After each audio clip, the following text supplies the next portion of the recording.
I have lived 44 years with his face etched in my brain. It was everything that you pray to God never happens to anyone. For me, it's really tough. I'm struggling. I'm struggling to do the interview at all. We were at our grandparents' house, and Keith, our first cousin, came over, asked us if we would come to his house to help him clean. So we went to his house, and when we were done, he needed gas. So we stopped at the 7-Eleven, and as we pulled up, there was a man standing there. He said, well, can you give me a ride? Instantly, we knew something wasn't right, but Keith told him he would give him a ride. I think we just cut off circulation in each other's hands. We were squeezing our hands so tight because you just have a gut feeling that this is not good. He was telling us the directions on where to go, which took us to Little California Road. He told us to get out of the car. He opens the trunk, and he puts Keith in the trunk. At that point, he told us to take off our clothes.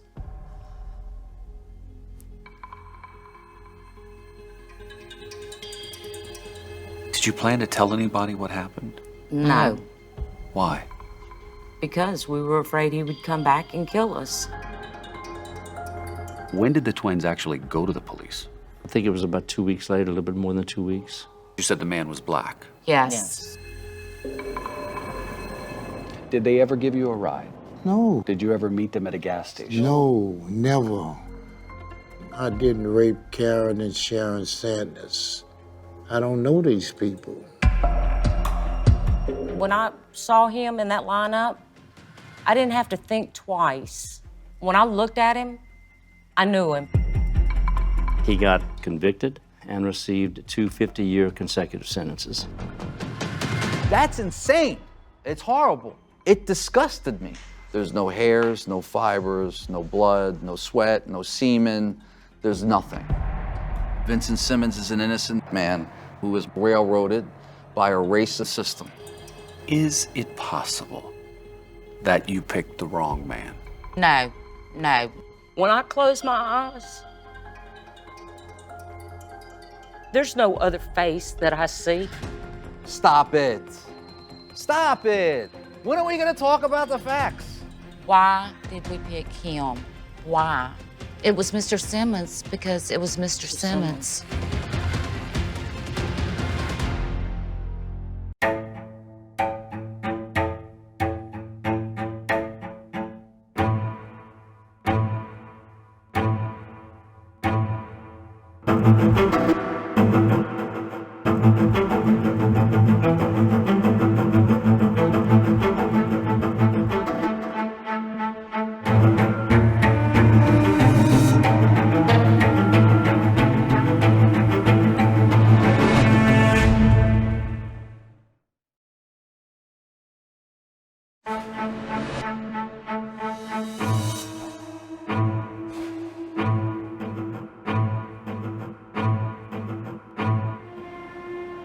Every time I talk about it, it makes me feel like I'm 14 again.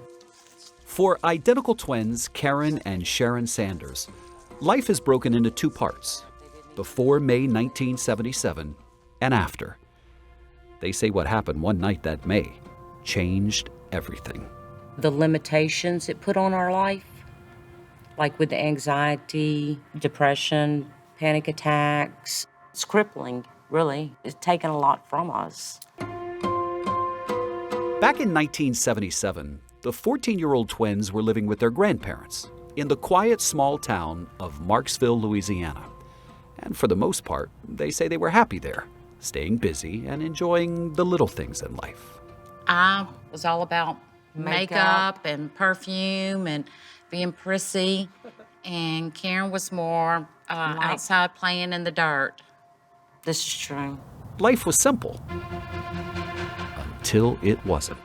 What makes it so difficult for you, Karen, 44 years later to even talk about? Well, a lot happened that night. The twins say it all began May 9th, 1977, when their cousin, Keith Laborde, picked them up so that they could help him clean his house. By the time they finished cleaning, it was just beginning to get dark. Keith was driving them home, and that's when they say he stopped at that gas station and encountered a black man. He walked up to the car and told Keith that he almost hit him. And Keith, did not. And Keith was telling him he didn't want to fight. And he said, I don't fight, I shoot. The man said this. Yes. This man said it instantly. Karen went inside to pay for the gas. And me and Keith were talking to this man. And we exchanged names. And he said his name was Simmons. The twins say any tension between Keith and the man soon lifted, and that's why they say Keith agreed to give the man a ride. We were like, Keith, don't. And he's like, it'll be okay, it'll be okay. But they say they knew it wasn't okay when the man directed them to that desolate area of Little California Road and threatened them. He told us that before we could get a gun, he would shoot us, which we did not have a gun. So we knew he had a gun. They say the man ordered them out of the vehicle and forced Keith into the trunk. Keith's how old? 18. So he got in the trunk. Yes. He did. He told us to take off our clothes. Karen started to run at that point. And I yelled, and she stopped. He said, this one's going to give me trouble. And so he opened the trunk, and he put me in the trunk with Keith. And he had Sharon. I took off my clothes. He told me to get in the back seat. And I did. And he told me how to lay. And I did. I can hear Sharon crying. And, of course, I can't take it. So I'm banging on the trunk. And I'm banging and I'm screaming, take me, leave her alone, take me, take me. Karen was back there making all kinds of commotion. And things didn't work out for him with me. And he was very frustrated. You could see it and feel it. And he got very aggravated and told me to put my clothes back on. And when you say things didn't work out for him, what do you mean? He tried to penetrate and was unsuccessful. But at the time, I was 14. I did not know he was unsuccessful. I really thought You had lost your virginity. I had lost my virginity. I had no clue. Afterwards, Sharon says she was put in the trunk with Karen and Keith. And then the man started driving. We just found each other's hands and began to pray. And then the car stopped. And he said, you, out. And pointed at you, Karen? Yes. He told me to lay in the back seat. He raped me. Then, with Sharon and Keith still in the trunk, Karen says the man just wanted to talk. It's like nothing had happened, that we were like best friends, that we were just hanging out. And you went along with it, just talking? Absolutely, to keep him calm. And how long did this go on for? To me, a lifetime. He told me he came from a large family, and about where he had lived and all this, and he had just gotten back from Texas. She says when they stopped talking, the man raped her again, multiple times. I remember like laying in that back seat and his chest, I mean, his heaviness on my chest, and the sweat. And it was just disgusting. She says he then drove them to a local cemetery where he got out of the car. He opens the trunk and he lets them out. He's gonna let us go. And he told us, if you tell anyone, I know where y'all live, I've got friends, he said, and I will come back. And we all swore to each other that we would not tell a soul.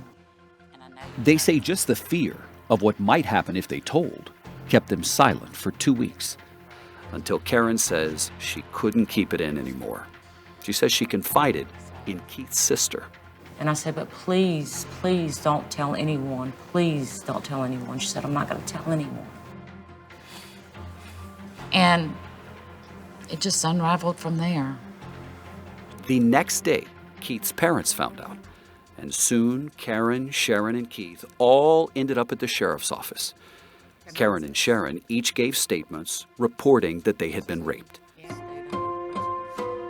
And less than 24 hours later, on the morning of May 23, 1977, 25-year-old Vincent Simmons was taken into custody as he was walking down the street. Did you know Karen and Sharon Sanders? Never seen them before in my life.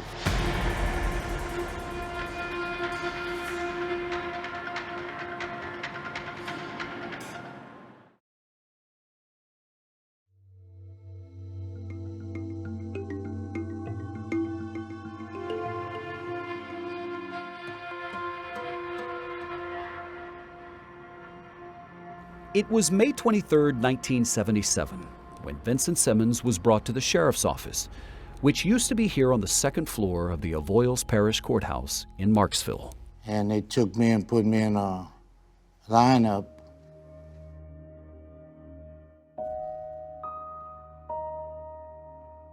Karen, Sharon, and Keith were all there to see if they could identify a suspect. We're all three in the room. But we're not all walking up to the window at the same time.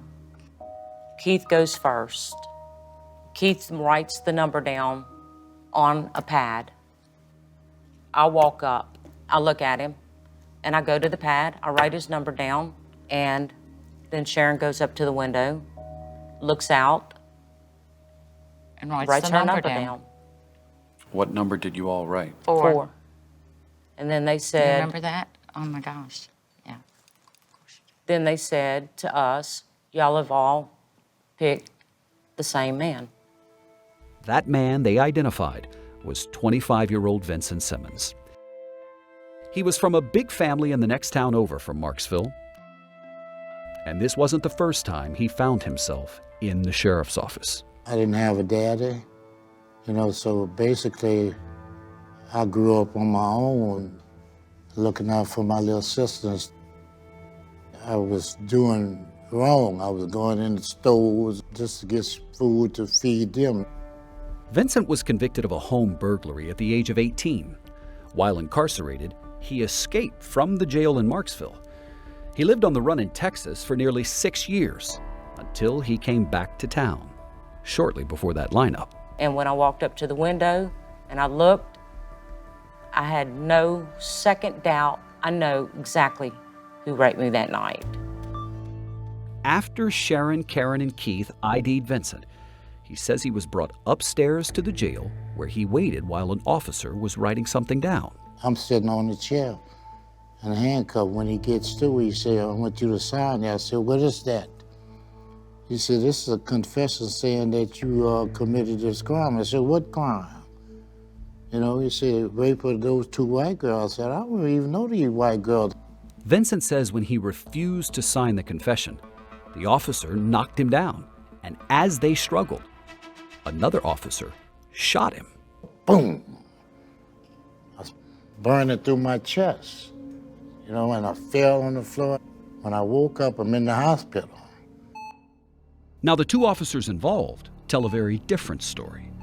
They say Vincent grabbed one officer's gun and was pointing it at both of them when the second officer shot Vincent in the shoulder in self-defense. Whatever the truth, Vincent was never prosecuted for that incident. Instead, less than 2 months after he was shot, he was brought to court to face Karen and Sharon. Less than 60 days after he was arrested, Vincent went on trial. Is that a pretty rapid time? In 1977, I would say for major cases, they went to court quickly. Charles Riddle was not the district attorney back then, but he is now, and he's very familiar with the details of the case. What was the evidence against him? The testimony of the witnesses, the victims. Karen, Sharon, and Keith all took the stand. Walk into a courtroom, your parents, everybody that loves you is sitting there. And seeing him for the very First first time. time. We have not seen him since the lineup. And then seeing him face to face was really hard. Of course, I had to put my hand on the Bible and swear to tell the truth, nothing but the truth, which is all I had anyway. They all testified that on the night of the rape, Vincent had told them his last name. Believe it or not, all night long, we called him Simmons. He told us to call him Simmons. At trial, they all say Simmons. Simmons. The man told us his name was Simmons. What'd you think then? I thought they were crazy. I actually thought they were crazy. You mean to tell me I'm gonna do something to y'all and let y'all know my name? I'm gonna tell you who I am? No, that don't make sense, man. The jury got to see Keith's car and a photo that police had taken of Karen, Sharon, and Keith reenacting how they fit in the trunk. When it was the defense's turn, Vincent took the stand. I told the jury that I was innocent. I didn't rape nobody. Vincent's lawyers also called 3 alibi witnesses who claimed that Vincent was at a bar on the night of the alleged crime. The bar owner said Vincent was there all night. He got into a fight and police were called. But the prosecution called a police officer who said the bar fight was on another night. After a 2-day trial, I don't think they had much of a defense. the jury sided with Karen, Sharon, and Keith. Vincent Simmons was found guilty of 2 counts of attempted aggravated rape. I was shocked. Guilty. I ain't did nothing. When the verdict came back, guilty, unanimously, how did that feel? Sigh of relief. We knew we were free. Vincent was sentenced to 2 consecutive 50-year terms, 100 years behind bars. We thought we'd never have to face him again. But Vincent refused to give up hope. I wanted to prove that I'm innocent, man. I never know these people. More than 4 decades later, Justin Bonus, a newly minted lawyer from Brooklyn, New York, would become involved in Vincent's defense and was immediately skeptical of the prosecution's case. I looked at the discovery, I was like, well, everything they said at trial's a lie. It's all a lie. There's nothing that supports what they say.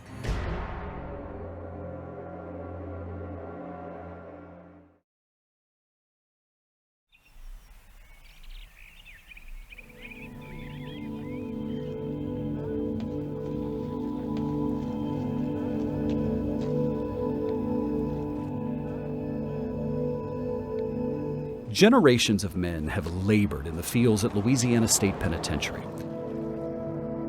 It is the country's largest maximum security prison, built on the site of a former slave plantation called Angola.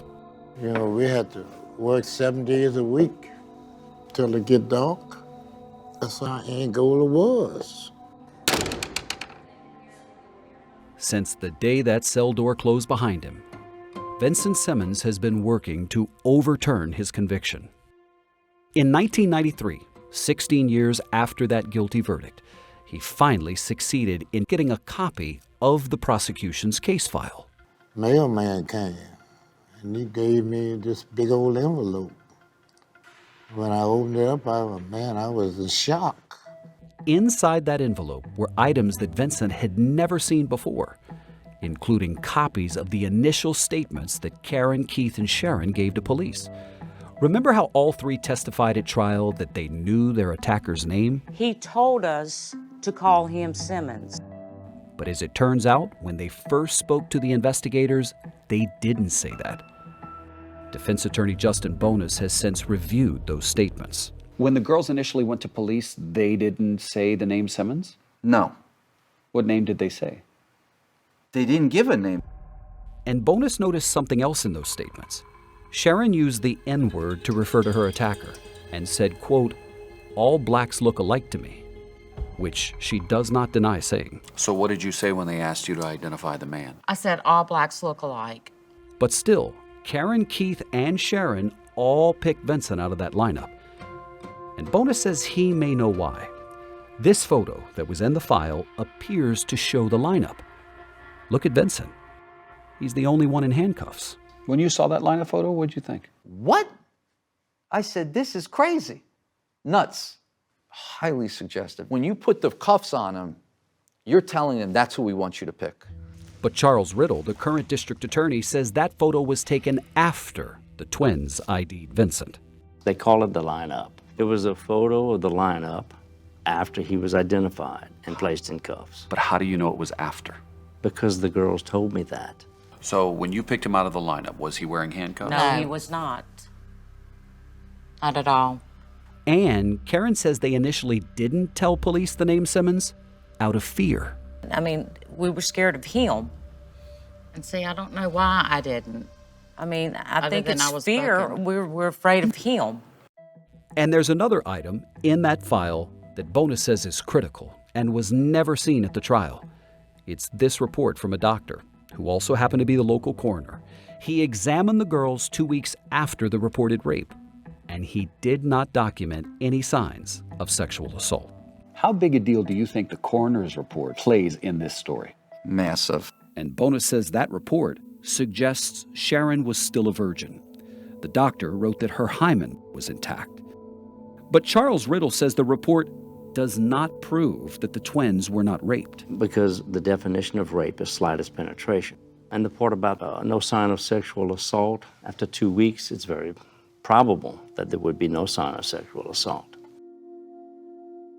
Bonus thinks the jury should have had the chance to consider all of that at trial. His attorneys, they had nothing. They went in there flying blind with their arms tied behind their back in a boxing match. That's literally what it was. So you're telling me the original statements that the girls and Keith gave to police where they could not identify this individual. Right. That was never heard by the jury? Absolutely not. And the medical report from the coroner was never heard by the jury? Right. And the lineup photo, not seen by the jury? No. If the statements from the girls had been presented at trial, Right.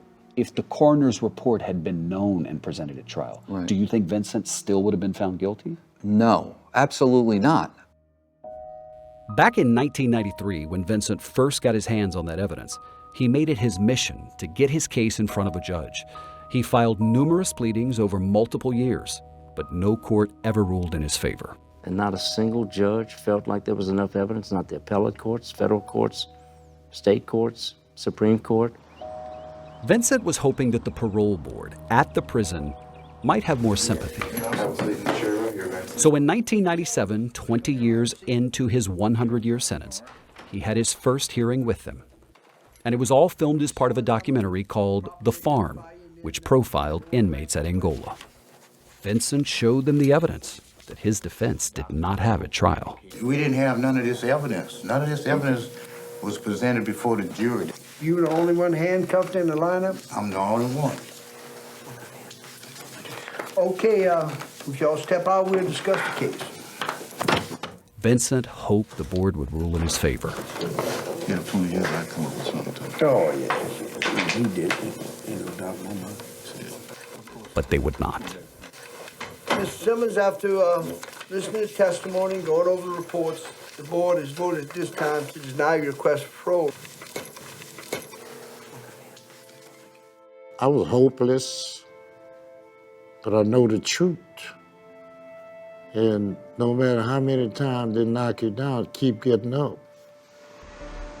Almost 20 years later, Justin Bonus watched the Farm documentary with his wife. And we were shocked. And she told me, you know, you should take this case. She basically said, you need to write him. And it wasn't really a suggestion. It was right him. And that's what I did.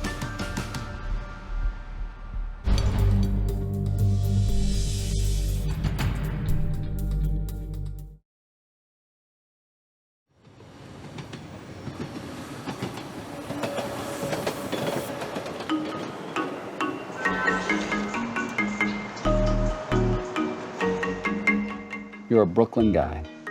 You go down to Marksville. I felt like my cousin Vinny. I mean, it was like country, okay? By early 2020, Justin Bonus had become Vincent Simmons' lawyer. He had just a year of experience under his belt and was warned that the odds were against him. It's over, like he doesn't have any more appeals. I was like, nah, that's not true. It's never true, absolutely not. Vincent had been fighting unsuccessfully for decades to overturn his conviction. All the while, Karen and Sharon remained firm about his guilt. We have no reason to lie. Why would we lie? Why would we let someone spend their life in prison if we even had the slightest doubt that it wasn't him?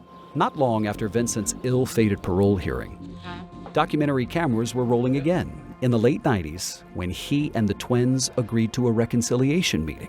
It's where victims and offenders come together to try and heal. We came today not to free you from your prison, but to free us from our prison. Today I am closing the door to my pain. I'm letting go. When the time came for Vincent to speak, he had questions. My question's going to be directly based on your statement that you... No, we're not going there. And that's when the meeting unraveled. What are you doing here then? Since you're innocent, what are you doing here? Y'all put me here. We did? No, a choice that you chose to make put you here. Okay, I think we've had enough. I think it's kind of going sour. Vincent, maybe one day you can get out of your pain, of your misery. They didn't let him speak because they don't view him as a human being. Bonus wanted to put a spotlight on the case and really dig deeper, but he needed some help. So he turned to Jason Flom, a recording industry executive known for launching the careers of Katy Perry, Matchbox 20, and Lorde, among others. Flom is also a criminal justice advocate, and he hosts a podcast called Wrongful Conviction, which has featured big-name guests like Kim Kardashian. When I heard about Vincent's case, I was just like, this is another level. I had to do something about it. Flom featured Vincent's case on his podcast. How could anyone get convicted on the basis of this? This is a man whose life was stolen away from him. And he gave Justin Bonus money to go out and hire a private investigator in Louisiana named Brian Andrews. Justin actually asked me to be the boots on the ground, take statements, gather information. Andrews tracked down Diane Prater, the lone surviving juror from Vincent's trial, and the only African American on the jury. Turns out she says she never wanted to convict Vincent. Prater was in her 20s at the time of trial and says she still remembers her reaction to the twins' testimony. When they told a story, I'm like, ain't no way in the world that happened like that. Put a black man in your car at that time. You didn't believe it because at that period in history, you just couldn't see white people giving a ride to black people? Correct. Was there a lot of racism in Marksville? Yes, it was. It was in Marksville. It was everywhere. And she says the jury foreman told her her vote wouldn't matter. In 1977, Louisiana juries could convict a defendant with only 10 out of 12 voting guilty. So I said to myself, well, it ain't gonna do me no good to say nothing, but I never believed Vincent was guilty. The private investigator also tried to talk to relatives of Karen, Sharon, and Keith. With me right now that I'm speaking with. He ended up conducting a videotaped interview with Keith's cousin, Dana Brouillette, and she told him a shocking story. Dana said that Keith told her in a bar, long after the trial, that Vincent Simmons was never with them on Little California Road that night. He came out and told me there was never a black man. Instead, in a sworn affidavit, Dana says that Keith told her he had consensual sex with one of the girls and locked the other in the trunk. He had gone down Little California Road and he locked Sharon in the trunk, and he said the sex between him and Karen was consensual. He said, but the other one was a little hellcat.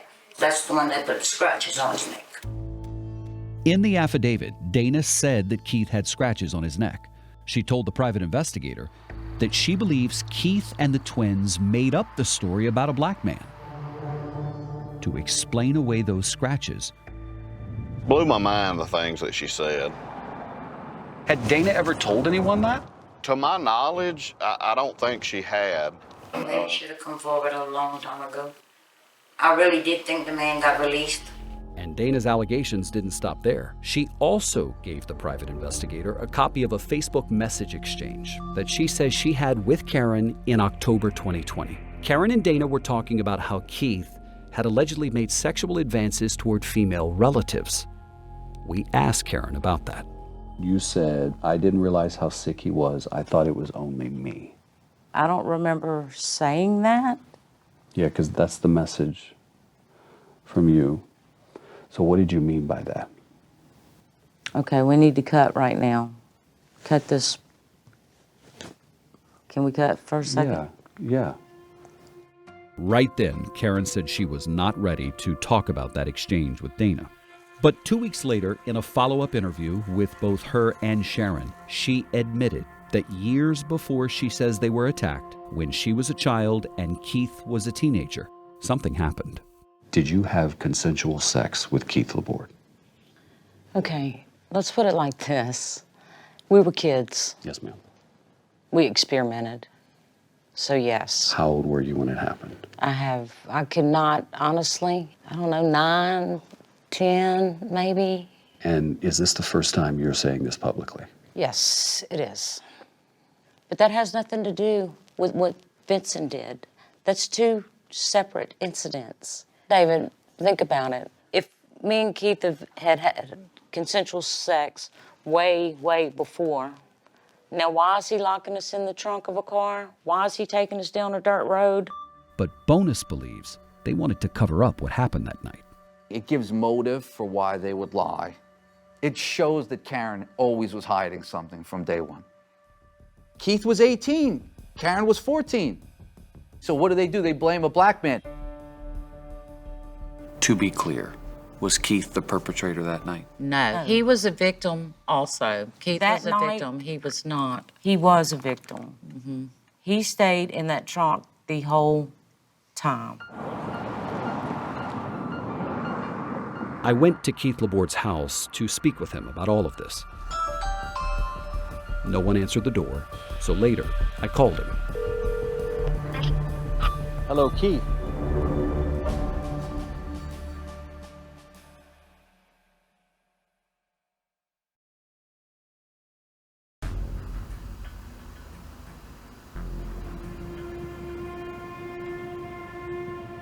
Hello, Keith.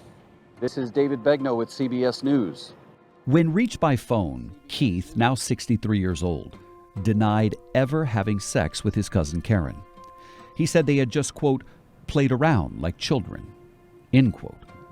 And he also insisted that whatever had happened between him and Karen had nothing to do with what Vincent Simmons did that night. That goddamn is guilty. I don't give a and yeah, he's a goddamn and you can put that on TV. I ain't scared of him. Despite the allegations concerning Karen and Keith, District Attorney Charles Riddle says he believes the right man was convicted. I'm firmly convinced that he's guilty. I don't believe that the cousin was the one. But Bonus was more determined than ever to see Vincent walk free. And in April 2021, the district attorney made an offer that would allow for just that. Riddle said he felt like Vincent had done enough time. Vincent could have walked right out the door. But there was a catch. Vincent would have had to have been a sex offender, though. Vincent turned that down and said, I'm not a sex offender. I didn't do this. I am innocent. I'm not a sex offender. What'd you think when you hung up the phone? I mean, that's it. We're going to war. Bonus kept fighting. And in February 2022, he finally got a hearing where a judge would decide Vincent's fate once and for all. The day of the hearing, as Karen and Sharon made their way into the courthouse, they paused to pray. Vincent Simmons! Vincent Simmons! When Vincent Simmons arrived in a prison van, he was carrying a Bible. A group of supporters greeted him. They were cheering. Vincent, how are you feeling today? Really? Positive. Something good gonna happen. Cameras were not allowed in the courtroom as Judge William Bennett delivered his decision. What did the judge decide? He decided to give Vincent a new trial because of the constitutional violation that he didn't receive a fair trial. Vincent's conviction was thrown out due to the evidence that he himself had obtained almost 30 years earlier, and the fact that his defense team didn't even have it back in 1977. Judge Bennett made it clear, though, that he did not place fault on anyone for that. Instead, he found that the speediness with which the case went to trial made it likely that the original district attorney on the case, Eddie Knoll, didn't even have all the evidence himself at the time. So just to be clear, you believe that in 1977, the police didn't turn over key evidence to the district attorney?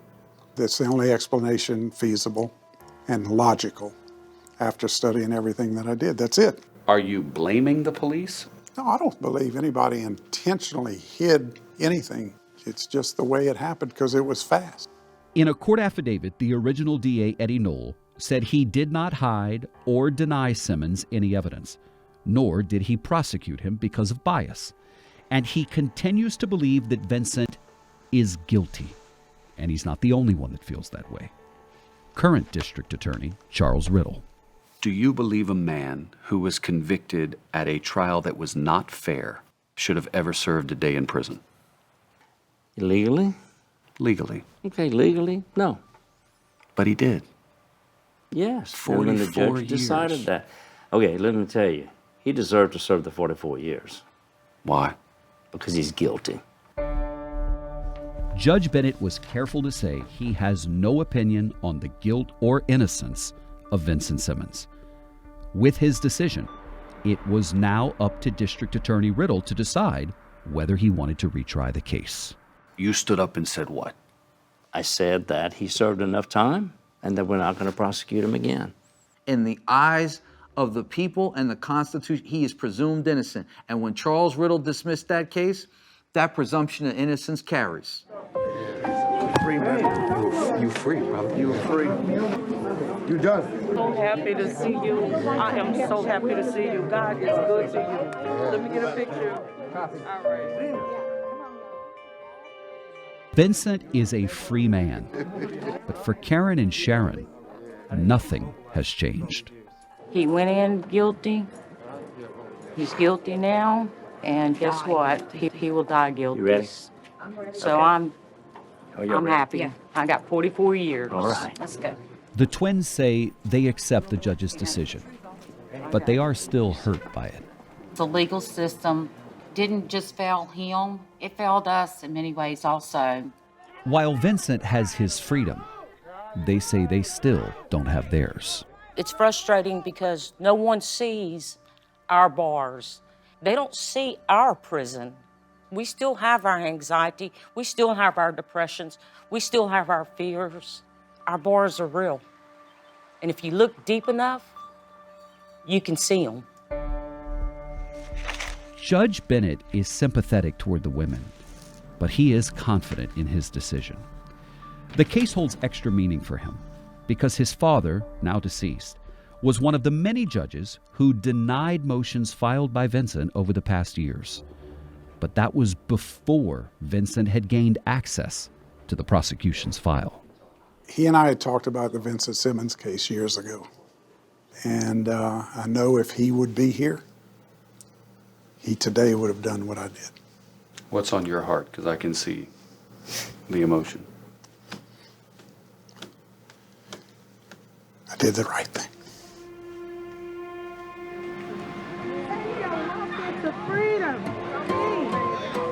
Just hours after the judge delivered his decision, and right before the sun set, Vincent Simmons walked out of Angola. He went in when he was just 25 years old and was released 3 days before his 70th birthday. Love you, man. Man. Later that night, he shared a celebratory meal with his family and friends. Let's go to freedom. What's it like being out of prison? Oh man, it's a joy that is unexplainable, really. But with that joy comes challenge. It's gonna take me a while. Got a phone. Adjusting to life outside prison walls has proven to be difficult. So much has changed since 1977. Whew, man. New technology. I'm just like a little baby, got to learn. What are the simple things that you enjoy now? Breathing the free air, walking outside. Basically, it's freedom to just enjoy the moment.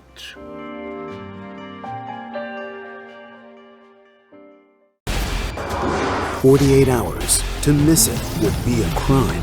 Were you at all prepared for what happened in this case?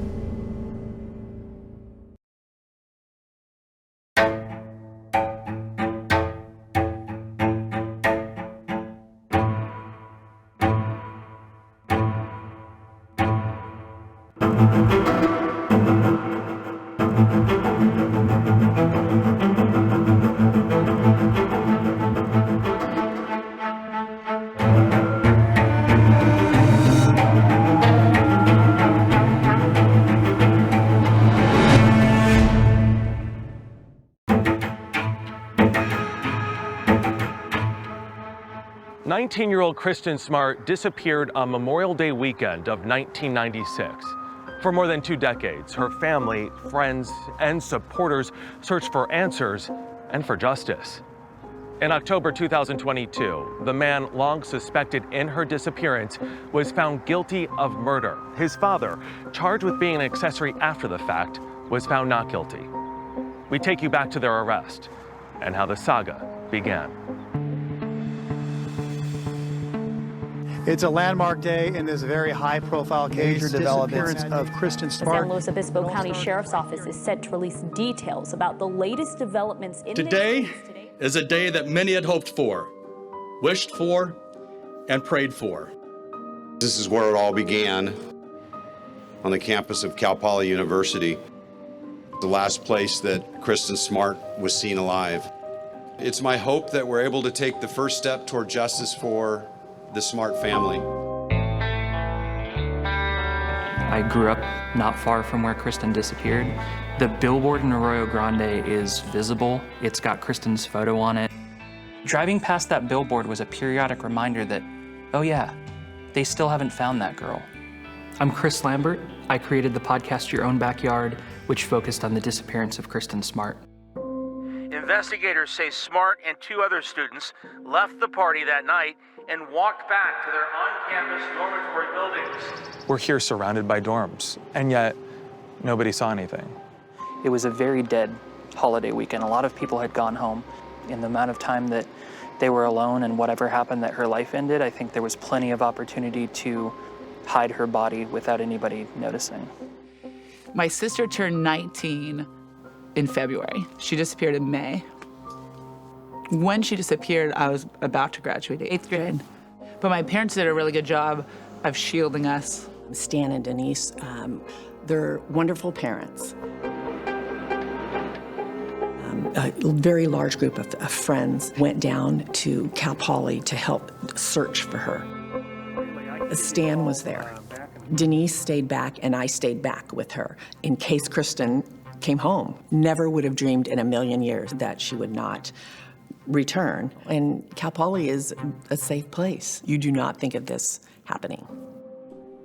This is one of my favorites of her, with this great smile that she has. I just love that. It's just, to me, that captures her. I remember her wanting to travel the world and be an architect. I really miss her. She should be here. Originally, when we first took the case, I was determined I would be able to find her in 6 months. If you've ever been on one of these searches, you walk up a canyon here in San Luis Obispo County, and then there's another canyon off that.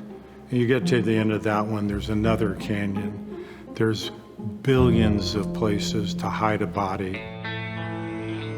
It's important to explain here that Kristin's case has never been declared cold. A case is only considered cold when law enforcement decides that they've exhausted all of their leads. But what makes it interesting to me is that they've had a suspect since pretty much day one.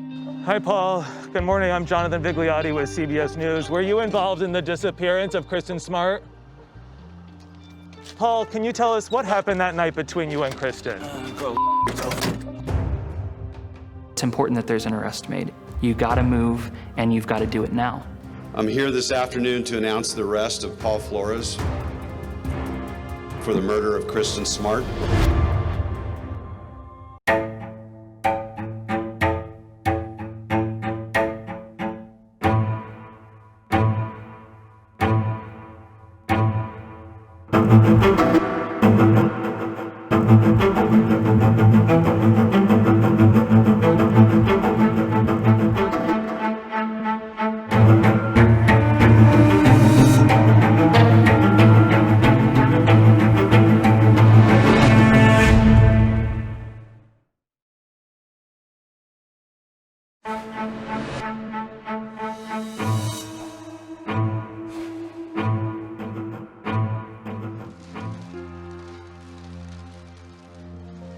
After almost 25 years of suspicion, on April 13, 2021, San Luis Obispo County Sheriff Ian Parkinson announced the arrest of Paul Flores in the disappearance of Kristin Smart.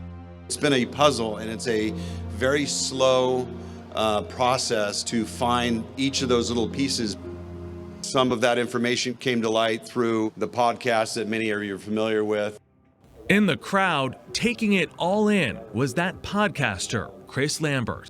It's hard to take too much credit, but I was one piece of the puzzle that helped to make this all come together when it did. Lambert was just 8 years old when Kristin Smart vanished on her way home from a college party in San Luis Obispo, California. I remember seeing it on the news. Kristin is a freshman at Cal Poly, but hasn't been to class since before the Memorial Day weekend. And Kristin Smart left a party on the Cal Poly campus. It was something scary, and they were talking about it pretty regularly. But 22 years later, when he couldn't find any recent stories about the case, he decided to do something.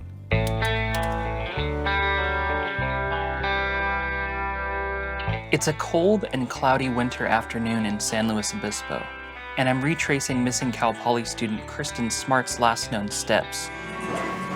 Even though he'd never investigated anything before, Lambert quit his job to create a podcast.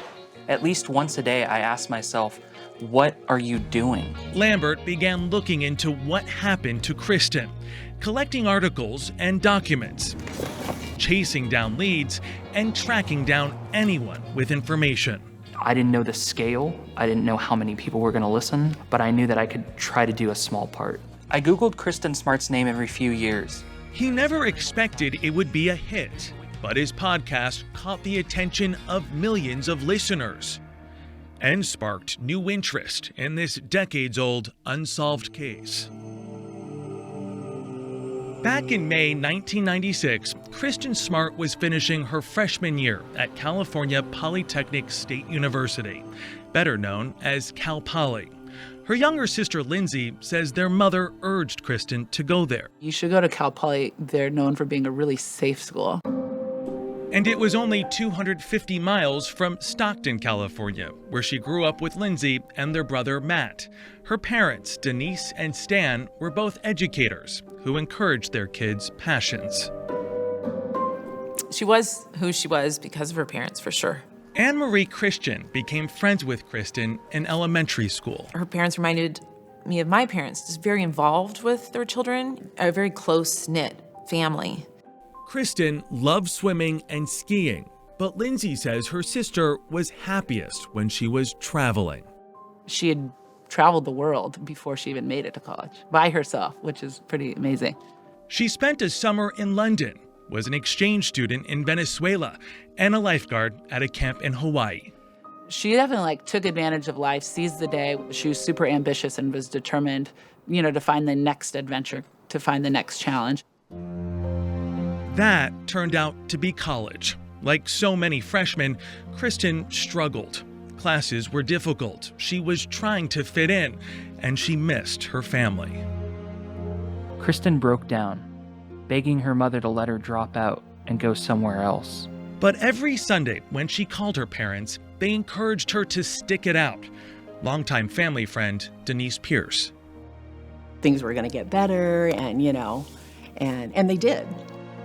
Friday, May 24th, 1996 was the start of the Memorial Day weekend.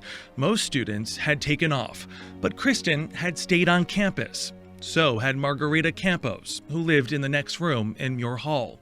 They had become close friends, despite their differences.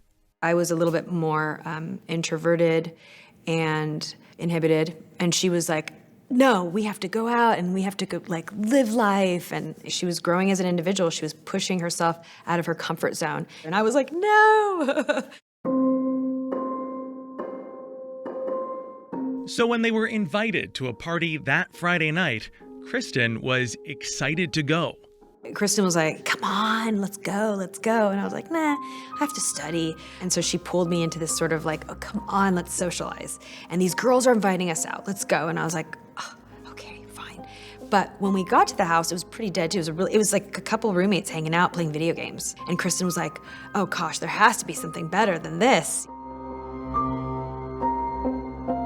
The two girls walked to an area off campus where there were fraternities, sororities, and residential housing for students. Margarita soon decided she'd had enough. You wanted to go home, and you were trying to find the way to break it to your friend. That's exactly right. They got to the parking lot of this apartment complex. I was like, Kristin, I'm gonna go back home. I'm gonna go back to the dorms. You can go. And she's like, please come with me. Please come with me. I told her I didn't want to go. Kristin did not have a purse, money, her ID, or even her keys. So before leaving, Margarita handed over her keys to get back into Muir Hall. She was absolutely sober when I left her. I'll never forget her shadow against the building, this apartment complex, just standing kind of cross-armed with a long leg. And she was just kind of looking at me like, oh, you're really walking away now. You're leaving. The next morning, Margarita waited to hear from Kristin. I was expecting her to knock on my door and be like, oh, Margarita, you missed a rager, and here's your key. I knocked on her door and I thought she was just sleeping or she went out and about, It wasn't until Kristin's roommate returned to their dorm room that Margarita realized Kristin never came home. How did you know she hadn't been back? Nothing had moved. All of Kristin's personal belongings, including her purse, her money, her ID, were in the room, exactly where she had left them. She was gone. She was gone. By the time they called the Cal Poly campus police, Kristin had been missing for more than 48 hours. But Margarita says the police did not seem concerned. The campus police, they were like, are you sure she didn't go out of town? It's like, she has nothing on her. How could she have gone out of town? They thought she was off possibly having fun. Mm-hmm. Oh, yeah. But they could not have been more wrong. To this day, I was like, why did I just let her go by herself? I did have guilt about that. But you have to understand, she was a really independent, free spirit.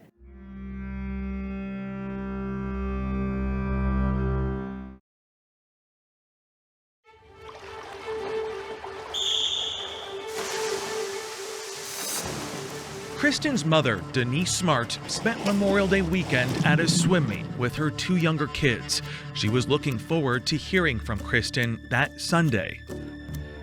And that phone call never comes. The phone call never comes.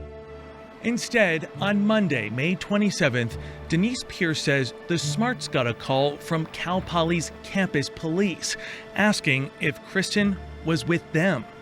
Kristin hasn't come home, and we're not sure where she is. We don't know anything. That's when Denise Smart learned her daughter had not been seen all weekend, and all her belongings were still in her dorm room. She was becoming more and more alarmed. You know, she was frantic. I don't understand this. You know, what's going on? It is every parent's worst nightmare. The Smarts say they tried to file a missing persons report with the local police, but were told it was too early. And the FBI told them Cal Poly police were in charge.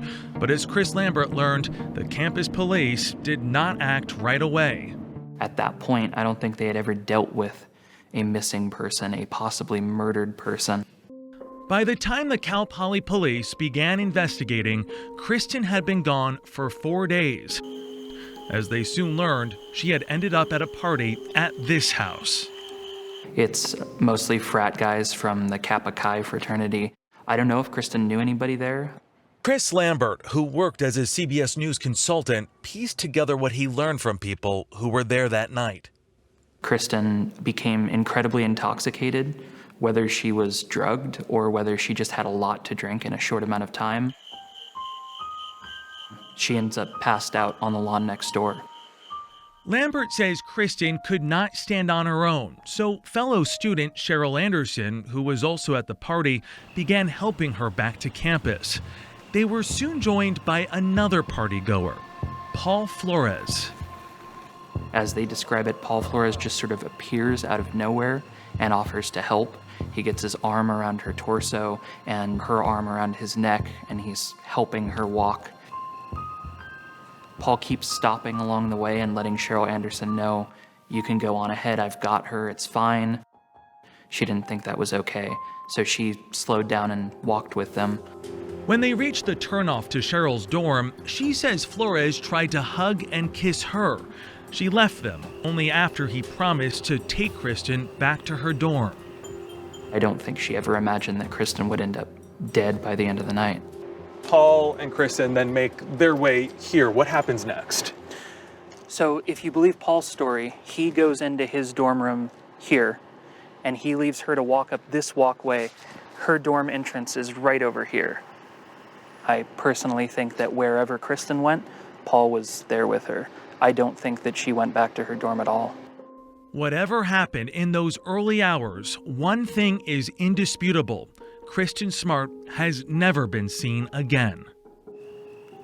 She had just 40 yards to go, and yet she vanished. That's the upsetting part about it, isn't it?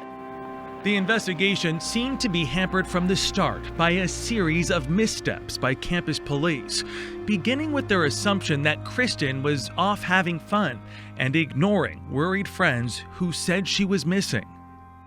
So much was lost in those first few days, where if that very first phone call was taken seriously, answers might have been uncovered the first week. They also did not focus on Paul Flores immediately, waiting 6 days to formally interview him. Even worse, they never sealed his dorm room. There was a lot of evidence that could have been gathered that wasn't. Why? I wish I knew why. They did an interview with the Cal Poly Mustang Daily and explained that they didn't think there was any evidence that a crime had taken place. By the time they inspected Flores' room, Kristin had been gone for 16 days. School was over, so campus police found an empty room that had been sanitized by the university's cleaning crew. Any evidence that might have been there was long gone. The investigation was completely botched by the campus police. There's no question about it. And while they did not rush to investigate Flores, Kristin's family says campus police were very quick to judge her. Just days after she disappeared, an incident report seemed to imply that Kristin's behavior contributed to her disappearance. There was a lot of focus on how Kristin was drinking, what sounded a lot like victim shaming. Right. 100% that was happening. The report said, Smart does not have any close friends at Cal Poly. Smart appeared to be under the influence of alcohol on Friday night. Smart was talking with and socializing with several different males at the party. But while campus police weren't doing much, Kristin's parents were doing whatever they could to find their daughter. Kristin's father would come down and hike every trail he could find on the Central Coast. He'd go anywhere. He'd go through tunnels, under bridges, looking for his daughter and expecting, best case scenario, he's going to find her body, which is awful for a parent. Early on, a small group of volunteers also looked for Kristin, but a massive search did not happen until she'd been gone for more than a month. That's when the campus police finally handed the investigation over to the San Luis Obispo Sheriff's Office. But they did not find Kristin. 4 months after that futile search, Paul Flores was brought before a grand jury. Little is known since the proceedings are kept secret, but no charges were ever filed. Just weeks later, Kristin's frustrated parents contacted James Murphy, a local civil attorney. It was just a sad phone call to have somebody say, our daughter disappeared and we think she's the victim of foul play and we'd like to pursue the guy that we think is responsible. Murphy and his wife, Garen Sinclair, agreed to take the case pro bono, promising to go after Paul Flores and put pressure on the sheriff's office. Murphy immediately filed a wrongful death lawsuit against Flores in civil court. And it says wrongful death, and then I put murder. Putting murder on the lawsuit was sending a message to Paul Flores and his family that we believe that he killed Kristin and that we're coming for him. But trying to get him hasn't been easy. It just amazes me the amount of evidence that's available, yet nothing has happened. The day after my sister disappeared, Paul Flores had a black eye and scratches on him.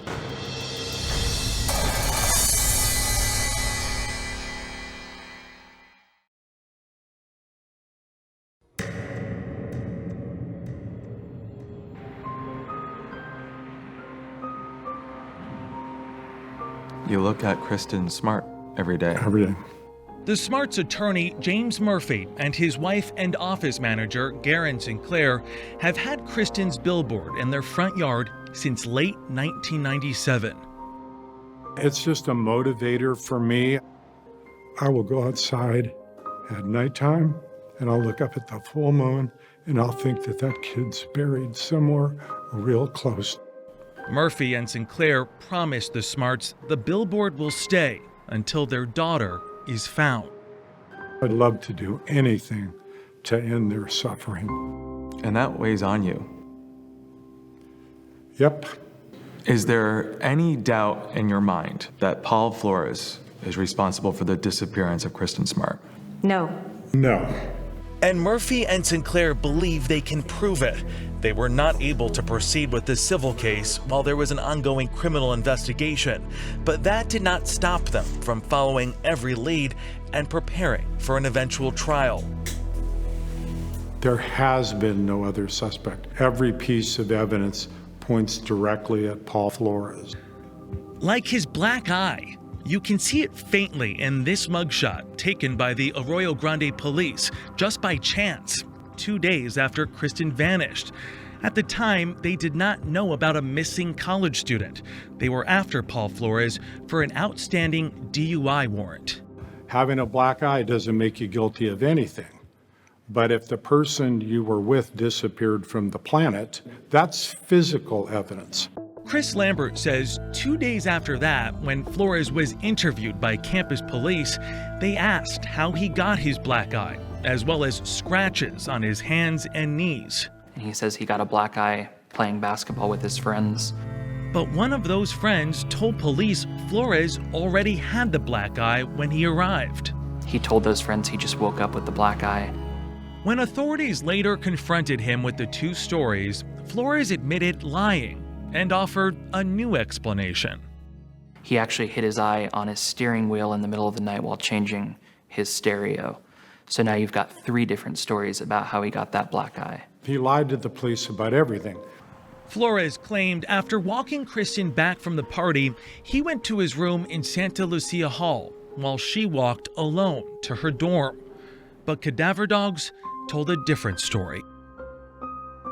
Just days after taking over the investigation, the San Luis Obispo Sheriff's Office brought several dogs like these, trained to detect human remains, to the Cal Poly dorms. They brought in the first dog, and they had the dog go through the dorms. There was no reaction until the dog reached Paul Flores' room. They let the dog in. The dog makes a beeline to the bed of Paul Flores.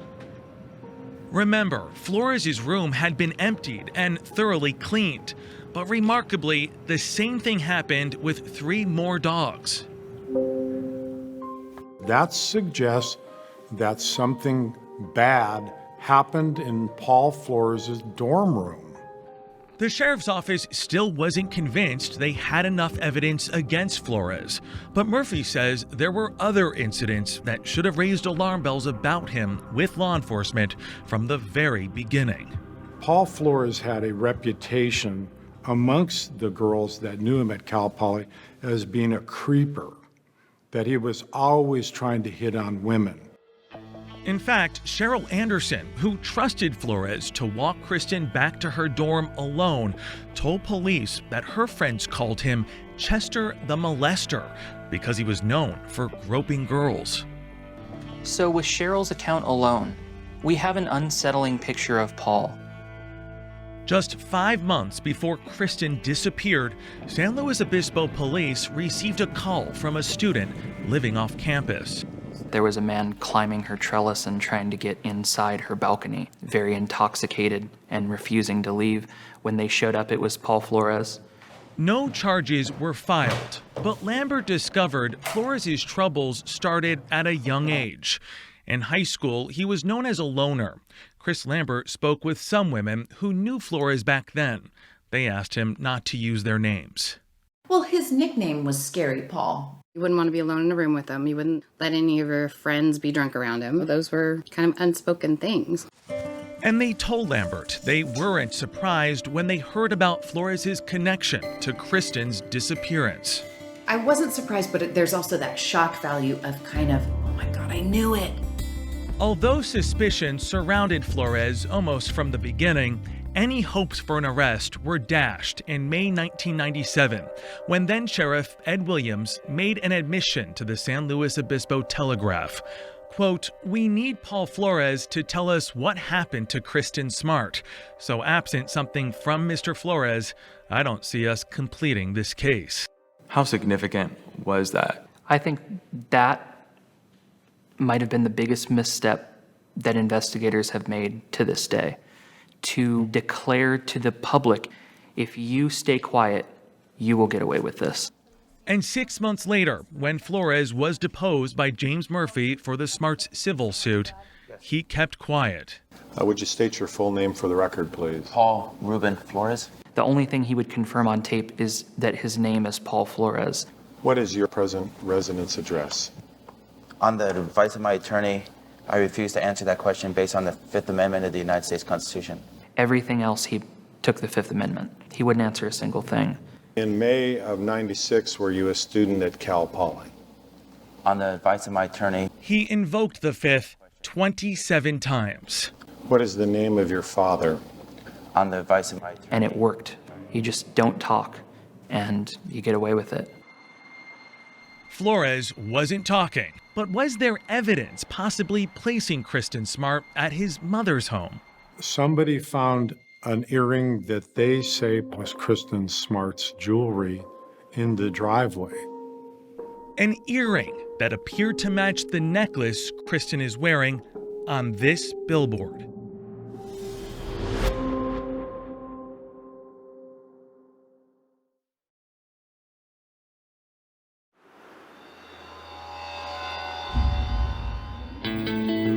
When Kristin Smart disappeared, Paul Flores' parents, Susan and Ruben, were separated and living apart.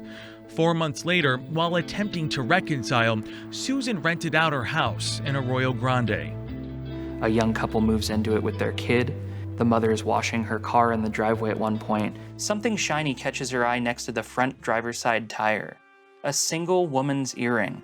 That mother, Mary Lassiter, described it to Chris Lambert. It was like a red thing, and it was like a smudge, like fingerprint look on the back. Just red, like maroon, like old looking. And a smudge that it was like half a fingerprint. It was turned over to a detective with the San Luis Obispo Sheriff's Office.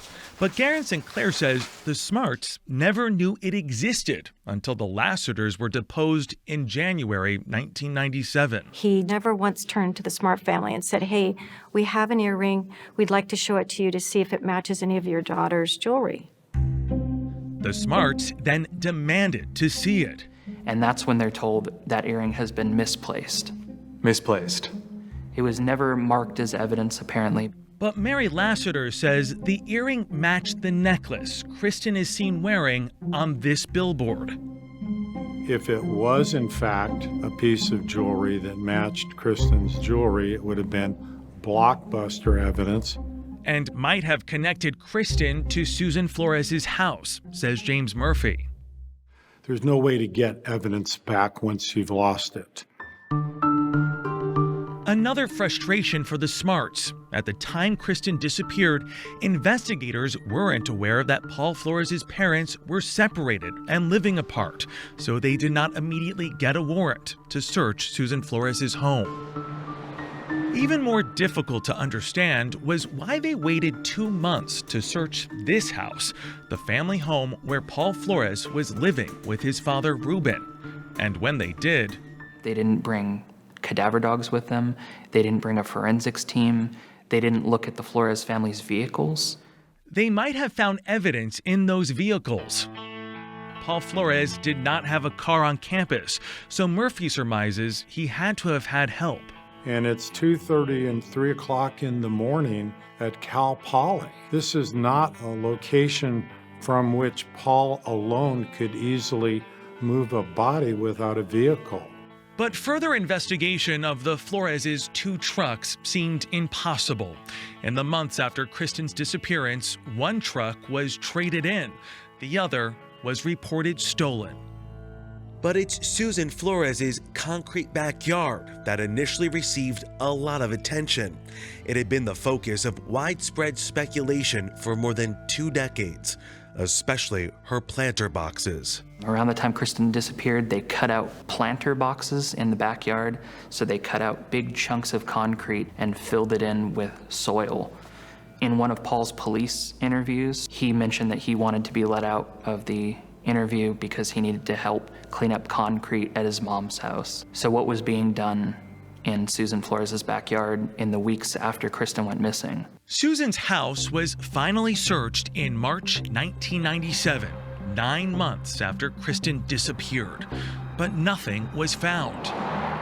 It would be 3 more years before the property was searched again. At 8 a.m. on June 19, 2000, a team of sheriff's investigators knocks on the front door of Susan Flores' East Branch Street home.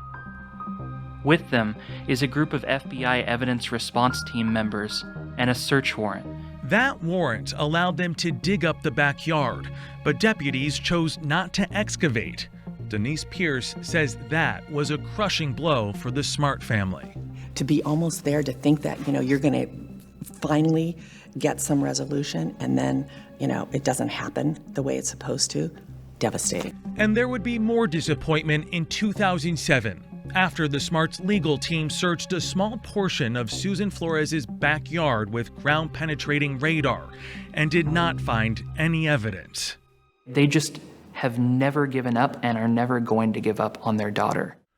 Ruben Flores and his estranged wife Susan have always denied any role in Kristin Smart's disappearance. And do you have any information as to where Kristin Smart's body is located? Of course not. Does your husband have any information as to where Kristin Smart's body is located? No. When they were deposed by James Murphy, they also insisted their son was not involved. Does your son have any information as to where Kristin Smart's body is located? Nope. Has your son ever told you that he did not kill Kristin Smart?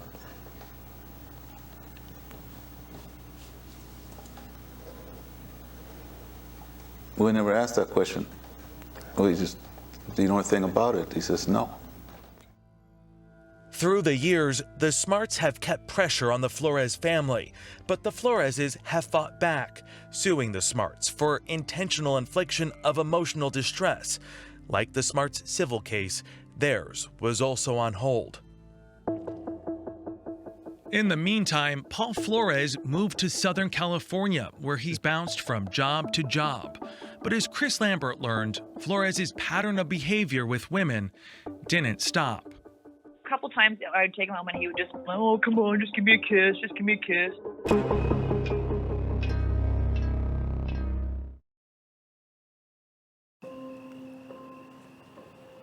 Paul Flores may have wanted a fresh start in Southern California, but Chris Lambert says he could not seem to break old habits.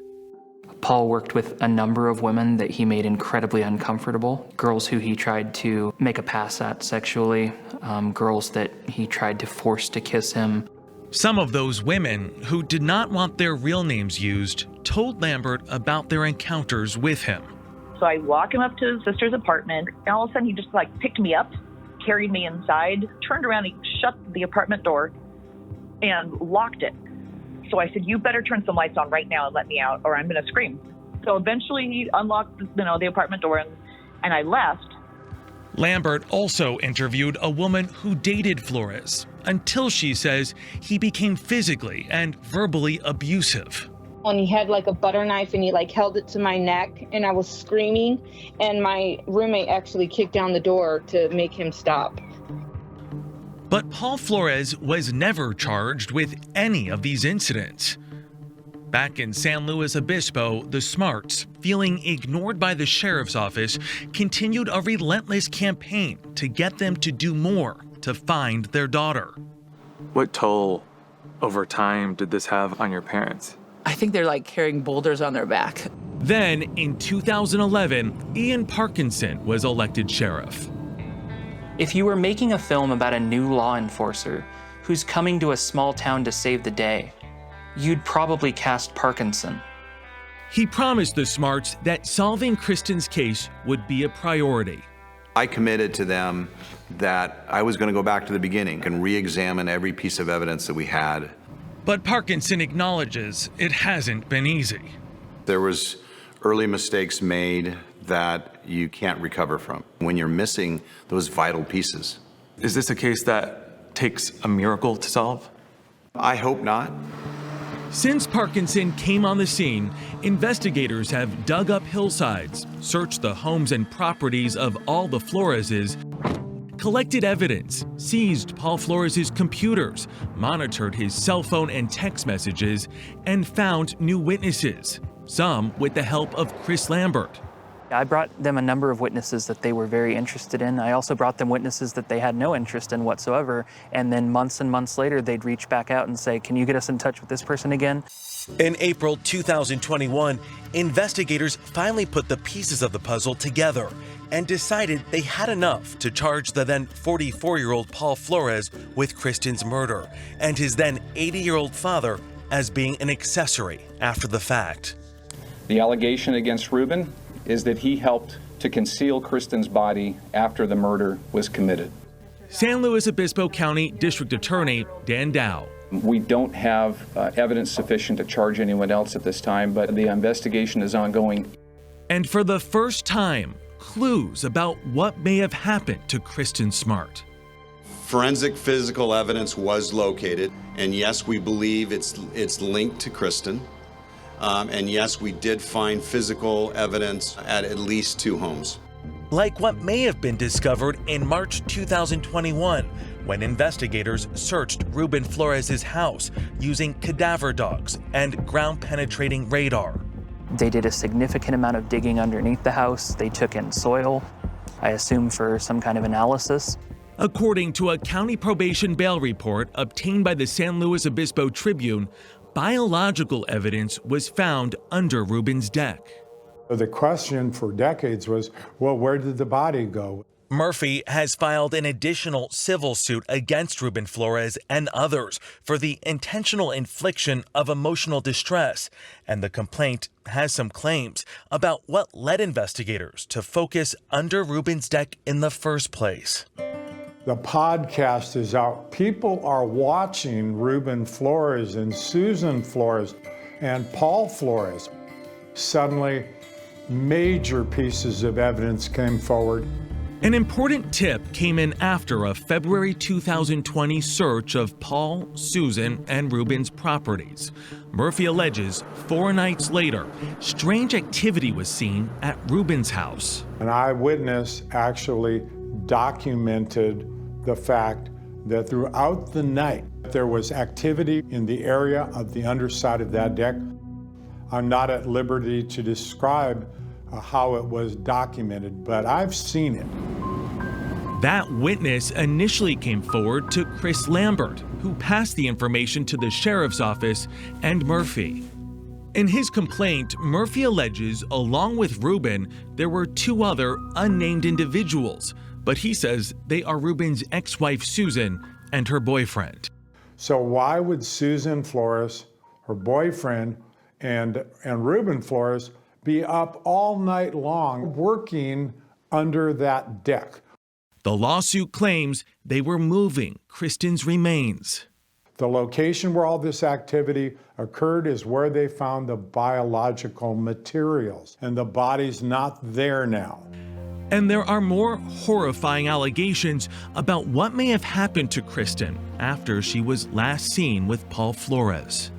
It is alleged that Mr. Flores caused the death of Kristin Smart while in the commission of or attempted rape. Because of the statute of limitations, Dow says Paul Flores cannot be charged with rape. But the allegation that he was committing or attempting to commit a rape when he killed her is the basis for which we are able to file first-degree felony murder charges. Authorities made clear that they plan to use Flores's alleged predatory behavior against him. We intend to use evidence of other sexual crimes in this prosecution to prove the facts necessary for the attempted rape in this case. And according to that probation report, dozens of women have recounted Paul Flores's sexual assaults and predatory behavior that document his 25 years as a serial rapist. He has not been charged in those incidents. We have evidence that we do believe there are other people that are not yet identified that have had some kind of a criminal act perpetrated on them by Mr. Flores. 48 Hours has learned these suspicions center around evidence found during that 2020 search of Paul Flores' home. Sources tell us investigators discovered photographs and videos on Flores' computer showing him engaged in sexual activity with at least 10 different women, apparently in various states of consciousness. Paul Flores and his father both pleaded not guilty to all charges at their arraignment. Ruben's attorney, Harold Messick, dismissed the evidence against his client as, quote, so minimal as to shock the conscience. He later argued that the biological evidence found under the deck was not conclusively human blood, and DNA evidence could not be found linking any other evidence to Kristin. Susan Flores and her boyfriend were never charged in the case. Ruben Flores was released on $50,000 bail to his ex-wife. He was required to wear an electronic ankle bracelet, but Paul Flores remained behind bars without bail. To see them in custody was a feeling of great joy for me. My job was to hunt them, and that's what I've been doing for a long, long time, along with a lot of other people. That's been our goal. It is also what the Smarts have been waiting for more than a quarter of a century. Chris Lambert says they're cautiously optimistic. They're hopeful, but they've also been let down so many times before. I think they are just waiting to see what the outcome is going to be. They're interested in seeing Paul Flores get convicted and Ruben Flores get held accountable. Most importantly, they want to find their daughter.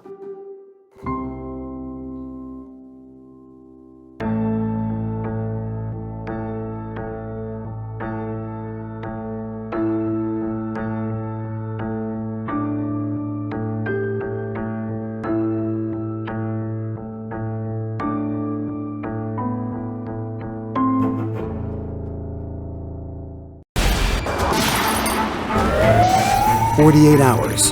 Don't miss an episode.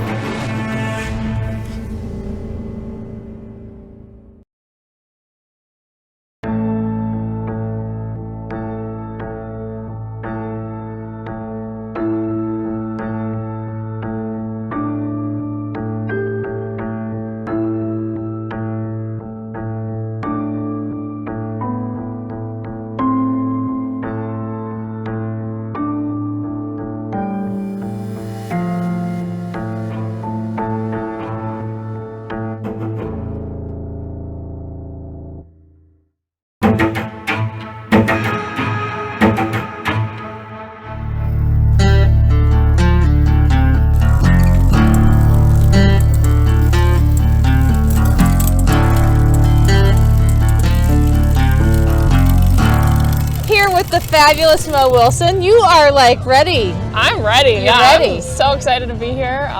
Feels like the first big race of the year, so yeah, I'm ready to kick it off. I'm still getting better. I'm still learning. It's an exciting time. There's still so much for me to learn. Her name was Moriah, but everybody called her Mo. My name is Pilar Melendez, and I am a senior reporter with the Daily Beast. Funny and friendly and smart and driven, Mo was a rising star. She graduated from Dartmouth in engineering. Everyone thought she was about to make her big break in cycling. I have always relied on other people to push myself.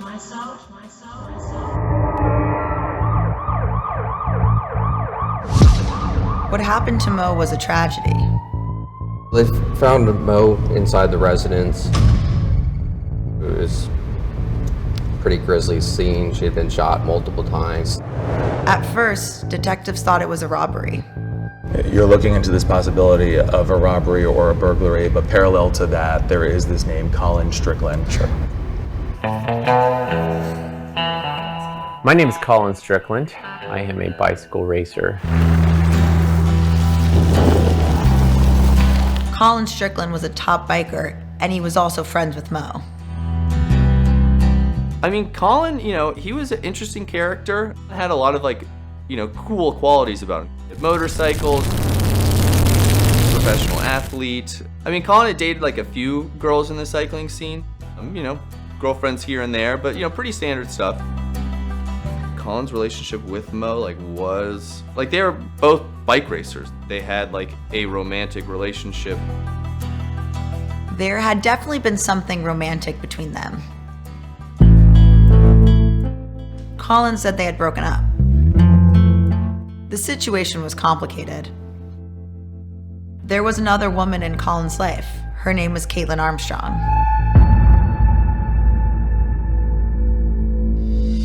Caitlin, first impressions, she was really nice, globe hopping around the world, was, really interested in yoga, very attractive person, both inside and out. At least the Caitlin I, initially knew. Homicide detectives were very interested in talking to Caitlin Armstrong. He's starting to get this sense that there could be some jealousy to it. She has a gun. A few things like that start to paint a picture of it could definitely be her. We were still trying to figure out, are they gonna have enough information to sit down and scratch out a warrant? At this point, she kind of disappears. No one knows where she is.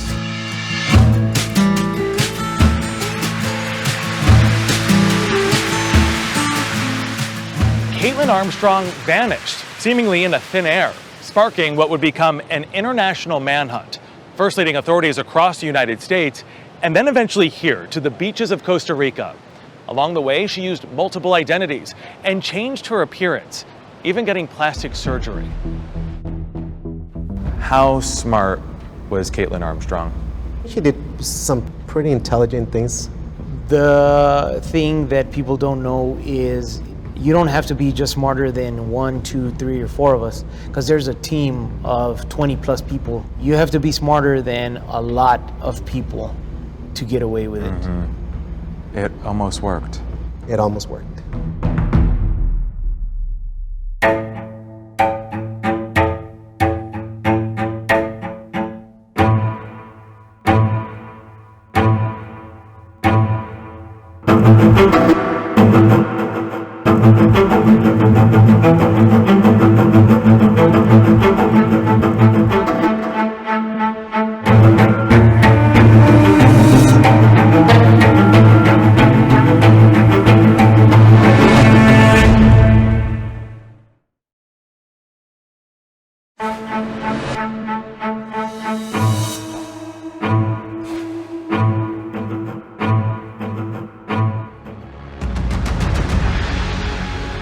Hello! I'm here with the fabulous Mo Wilson. You are like ready. I'm ready. You're yeah. ready. In March of 2022, up-and-coming pro gravel bike racer, 25-year-old Moriah Wilson, known as Mo to some, appeared on the Pre-Ride Show, an online program about cycling. So excited to be here. Feels like the first big race of the year, so yeah, I'm ready to kick it off. Just 2 months later, Moriah was found murdered. The news shocking the cycling community. I don't think anybody could really believe it at first. You know, why would anybody want to hurt or harm or kill this lovely, talented young woman? Lisa Goslin-Lynn is the editor of Vermont Sports Magazine and Vermont Ski and Ride Magazine. She's also a CBS News consultant. Moriah Wilson right there coming in. Lynn had been following Moriah Wilson's career for many months before her tragic death. It is all Moriah Wilson as she is snaking through into the finish of the... Moriah was pretty much winning every race that she entered. Moriah Wilson, the winner of round one. Winning or finishing in the top two. And the races that she entered were top tier. First place, Mo Wilson. Moriah had the potential to be one of the top bike racers, definitely in the country and probably in the world. Mo, phenomenal race. Remarkably, Lynn says that Moriah was new to the pro cycling world. Her first passion had been downhill ski racing, a love shared by her close-knit family. She was born into a family of really great athletes. Her father, Eric, had been on the U.S. ski team, and Moriah's aunt actually was a two-time Olympic Nordic ski racer. And it's no surprise that Moriah was drawn to outdoor endurance sports. She was raised in northern Vermont next to Kingdom Trails, a mecca for skiers and mountain bikers. And that was her playground. Moriah attended Burke Mountain Academy, an elite ski school that produced Olympic greats like two-time gold medalist Michaela Schifrin. Moriah had hoped to make the U.S. ski team, but knee injuries eventually ended her skiing career. That's when she switched sports. She had used cycling as a way for rehabbing and kind of building back her strength. What was fascinating to me was she then went on to Dartmouth. She got an engineering degree. And after doing that, she went to her mother and said, "Hey, Mom, I think I want to be a professional cyclist." And Moriah told the podcast We Got to Hang Out that she wanted to do much more than just win races. How can I inspire people? How can I give back to the cycling community? How can I bring more people into the sport? How can I make it more inclusive? Like, I want to find meaning and purpose in cycling that goes like far beyond the result. Moriah eventually moved to San Francisco, where she focused on cycling and quickly rose to the top of the sport. Moriah was forging her own path. She knew what she wanted to do, and she was working hard to pursue it. On May 10th, 2022, just 1 week before her 26th birthday, Moriah arrived in Austin, Texas to prepare for the Gravel Locos bike race, a race she was favored to win. Moriah stayed with a close friend in this Austin apartment. But the next evening, just before 10 p.m., the friend returned home and discovered Moriah, who had been shot multiple times.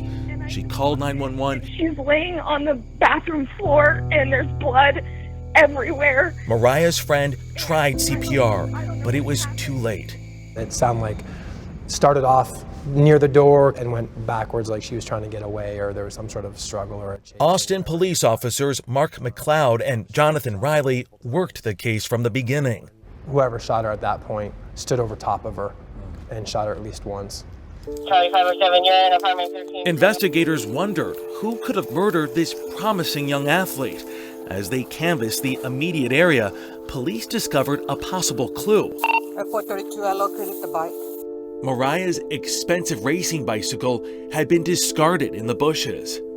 So at that point, okay, is this a burglary, a robbery gone wrong? But that theory was quickly dismissed because there was no sign of a break-in. Then police learned that just hours before Moriah was found murdered, at around 8:30 p.m., she had been dropped off by another professional bike racer named Colin Strickland. So obviously the focus would be, who's this Colin Strickland?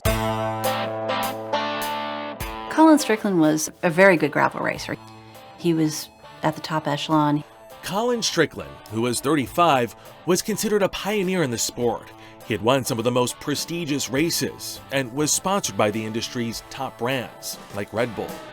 My name is Colin Strickland. I am a bicycle racer and general entertainer.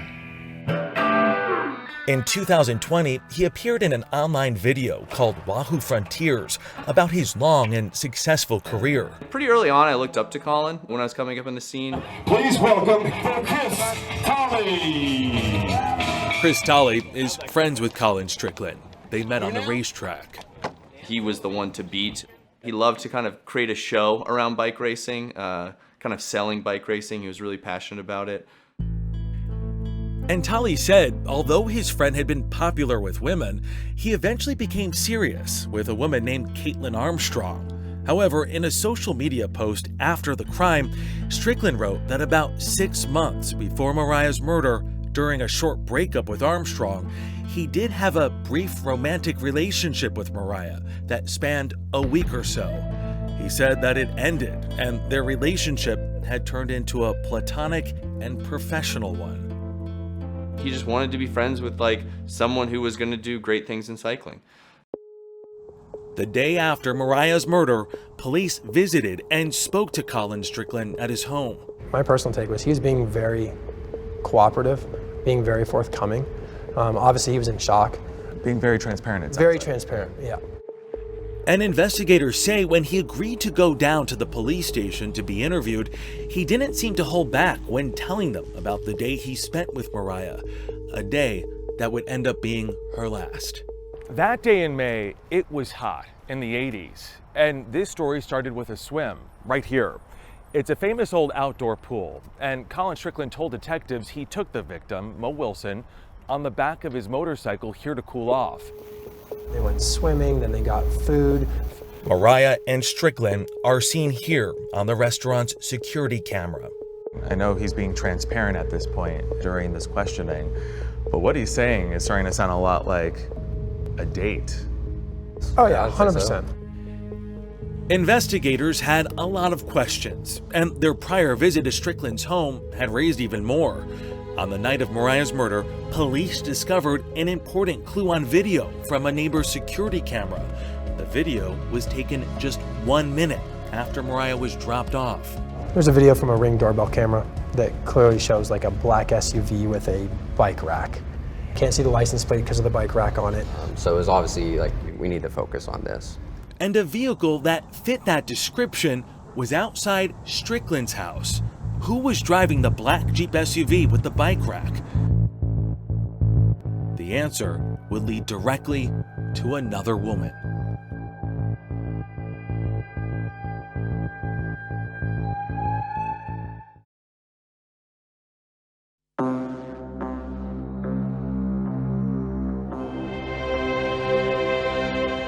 The day after Moriah Wilson's murder, investigators quickly had an answer to who could have been driving that black Jeep that was seen on security cameras shortly before her death. Investigators had spotted a similar-looking Jeep in Colin Strickland's driveway when they spoke to him. They see a black Jeep with the bike rack on the back of it. So at that point, we run the license plate and it comes back that it's registered to Caitlin Armstrong. Caitlin Armstrong, Colin Strickland's girlfriend. Chris Tolley says he knew her very well. We connected pretty early on. Caitlin and I became friends. They were both from the Midwest. So we kind of had a similar upbringing, and so I think that kind of helped us become even better friends. She'd come over to parties I would have. Armstrong had a background in finance and loved yoga. She had a really strong, kind of, love for travel. She'd spent time pretty much, globe hopping around the world. Really, kind of interesting person. Armstrong got certified as a yoga instructor in Bali. After she met Colin Strickland in 2019, she also started getting into cycling. He was very willing to kind of show her, what his passions were and how passionate he was for cycling and get her involved with it. And she also became, kind of addicted to cycling along with Colin. Armstrong even started racing on an amateur level. At the end of the day, I feel like they had a pretty normal relationship. They both ride bikes together. They would, do fun stuff. And, then 2020 happened and the pandemic started, so everyone was kind of, forced with, close quarters with their significant others. The couple eventually moved in together. The moment I saw the relationship become more serious is, they talked about that they purchased a house recently together, which I thought, was a pretty big indication that it's a serious relationship. They also started a business together, restoring classic trailers. I think she was helping with the finance side of things. Colin was doing a lot of the operations. Their relationship went from, just a normal couple to also owning a business together. But things got bumpy in late 2021. The breakup, I personally didn't know, they were split up at the time. Neither of them mentioned anything to me. It was during this time that Colin Strickland and Moriah Wilson had briefly dated. Although Strickland had said they had broken it off, Moriah seemed confused in the aftermath. Pilar Melendez covered the case for the Daily Beast. Around this time, I think Mo was pretty confused about the status of her relationship with Colin. And she literally wrote, "This weekend was strange for me. If you just want to be friends, that's cool. Honestly, my mind has been going in circles." It sounds like someone who's in her early 20s who just wants to know the status of her relationship with someone that's confusing her. And it seems totally reasonable that she might be confused. Strickland had a lot to say about his relationship with Caitlin Armstrong. He starts to portray her as being the jealous type, even saying things like, "I can't keep people in my phone, like Mo's not in my phone as Mo." Strickland told investigators he kept Moriah's phone number under an alias in his contacts, and on that evening after he'd been out with Moriah at the pool, he texted Armstrong that he'd been running an errand and that his phone had died. That was not true. Investigators say there were other clues pointing toward Caitlin Armstrong. On the night of the murder, Caitlin Armstrong's phone was not connected to a cell network.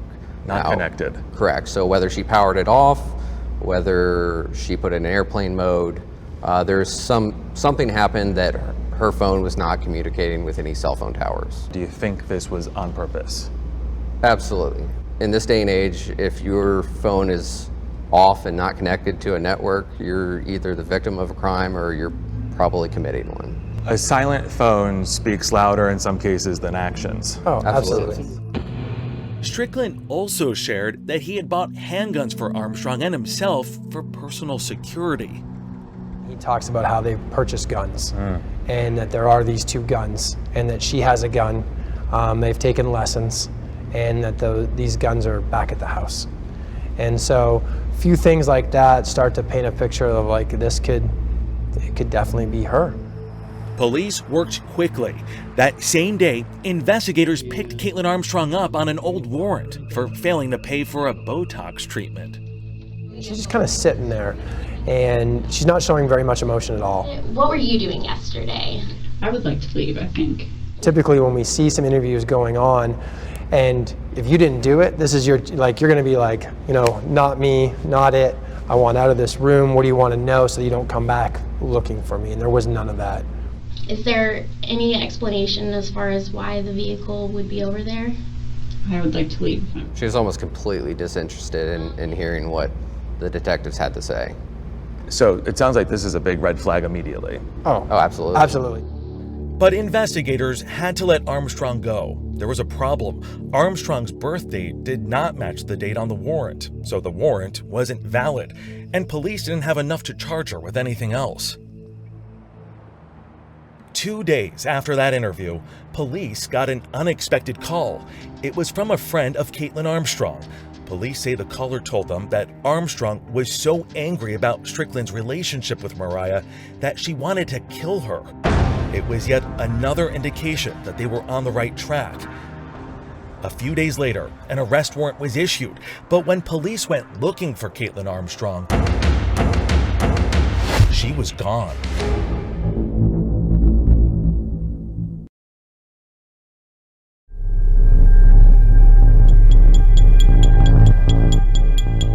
After Caitlin Armstrong vanished, U.S. Marshals got the job of tracking her down. Plain and simply, the Marshals are manhunters. Chris Godsick hosts and produces a podcast with the U.S. Marshals Service. I'm Chris Godsick, and this is Chasing Evil. His podcast tells the stories of some of the U.S. Marshals' biggest cases, including the hunt for Caitlin Armstrong. Nobody thought Caitlin Armstrong was going to run, and she surprised them all. She disappeared. Caitlin Armstrong ran from a murder charge, but the U.S. Marshals Lone Star Fugitive Task Force had a different plan. So take me through this. Where do you begin when you're looking for somebody that does not want to be found? You know, it depends on the case, honestly. We look for friends, sometimes we look for family. One of the things that I did was collect as many photos as I could. Damian Fernandez and Amir Perez are deputy U.S. Marshals. They joined Austin police officers Jonathan Riley and Mark McLeod on the case. The team, based in Texas, is known as the Lone Star Fugitive Task Force. With no sign of Caitlin Armstrong, the task force suspected Armstrong may have left town, headed for her sister Christy's place in upstate New York. We were thinking maybe she's driving cross country. We didn't know. Their instincts were right. In upstate New York, another deputy marshal managed to track down Armstrong's sister. What did the sister say? The sister ultimately said that her sister had come to visit her, had stayed with her a couple of days, but that she had dropped her off at the airport in Newark. And last she heard, she was going to board a flight back to Austin, but then called her back later and said that she decided that she was going to drive back.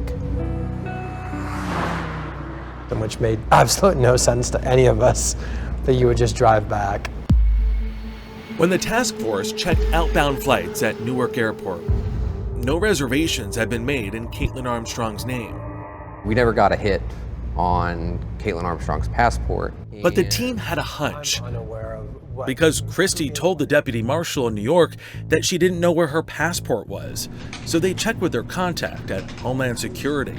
And within minutes of reaching out to him, he got back to me and he's like, yeah, we're showing Christy Armstrong traveled out of Newark, New Jersey International Airport on a one-way flight to Costa Rica. You knew it. And I said, there's no way that the sister left and we're looking for her and we can't find Caitlin. No, that's Caitlin. The marshals suspected that Caitlin Armstrong had used her sister's passport to flee. Christy Armstrong later emphasized to authorities she did not give her sister the passport. She has never been charged with any crime related to this case.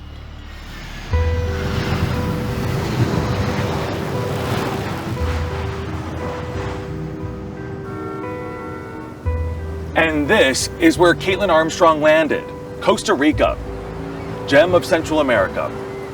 Home to mountains, tropical rainforests, and white sand beaches, as far as the eye can see. But she didn't spend much time here in San Jose. Shortly after arriving, Caitlin Armstrong disappeared again, and she had a huge lead on the U.S. Marshals. Marshals Amir Perez and Damian Fernandez arrived in Costa Rica a month after Armstrong. This is you guys now on the hunt. How intense is it once you touch down in Costa Rica? What happens? You're on a timeline. I hear timeline and I hear the pressure's on. Pressure's on. Absolutely. I know we were sitting in the plane and we were talking, what's the game plan? Although they would have help from the Costa Rican authorities and U.S. State Department officers on the ground, they knew finding Armstrong was going to be a big challenge. We had other intelligence indicating that she was staying in hostels in Costa Rica. And I don't know if you know anything about Costa Rica, but Costa Rica has a lot of hostels. A lot. An unbelievable amount of hostels. The Marshals wouldn't tell us exactly how their intelligence gathering worked, but their team back in the States had managed to track down the phone number for an American businessman they believed had connected with Caitlin Armstrong at some point. We didn't know what city he was in, so we decided, hey, let's just cold call him. So we call him, and we're on the conference room, and he answers, and we're like, hey, it's the U.S. Marshals. My name's Mark, and he goes, I don't want any click. Just hangs up like it's a telemarketer. Yeah, telemarketer. Or a right? scam call. Yeah. After 3 or 4 call attempts, the businessman finally stayed on the line to answer the Marshals' questions. And we actually end up sending a picture of Caitlin while we're on the phone with him. He looks at it and he goes, yes, but she doesn't look like that and she's not using that name. And did he tell you her new name? He did. It was Beth. This is Beth. Going by Beth. And the businessman said Armstrong no longer looked like this. She had cut her hair and changed its color. He went to It was brown hair instead of red. Yeah, brown She hair. dyed her hair. The businessman told the Marshals he had no idea that the woman who called herself Beth was actually Caitlin Armstrong, but he did tell them where they might find her. He's like, well, I met her at a yoga studio in Hako. This is Hako, a popular tourist destination known for its nightlife and its beaches, and the perfect place to hide. It was the Marshals' first real tip, so they rushed out here. They canvassed the area, combed through hours of surveillance video, but could not find a single sign of Caitlin Armstrong anywhere. It was a bust. But the Marshals have one more solid lead, and that takes them to a beautiful, touristy beach town, a one-street town called Santa Teresa.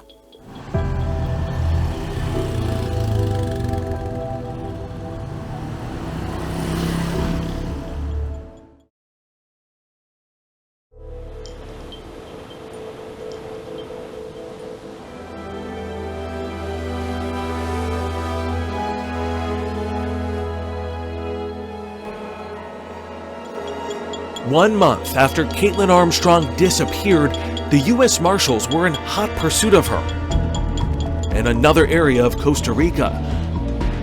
A source had suggested she might have gone to a small village on the Pacific coast. The Marshals took a ferry like this one to reach a remote peninsula. Once there, they drove by car through those mountains to the tiny town of Santa Teresa. But when they finally arrived, they ran into an unexpected problem. You got to Santa Teresa. Was it easy to identify her there from the other people that were there? I think from the get-go we were told, you're gonna be in for a surprise, because a lot of the women in Santa Teresa look just like Caitlin. A lot of them. And it turns out that advice was right. The town was full of foreign tourists. Deputy Marshals Fernandez and Perez arrived in Santa Teresa after dark. So we get there and he starts walking down a main strip that's there, like down the street. There's only one road on that town. And he sees main road. He sees a girl and he says, you know, that looks just like her. Well, a couple of minutes later, we see another one. And it's late at night and we're like, well, oh man, that's two. And then there's another one. As the Marshals tried to find Armstrong, they even had one of their female operatives start going to yoga classes to see if they could spot her. She actually did 3 different classes for us.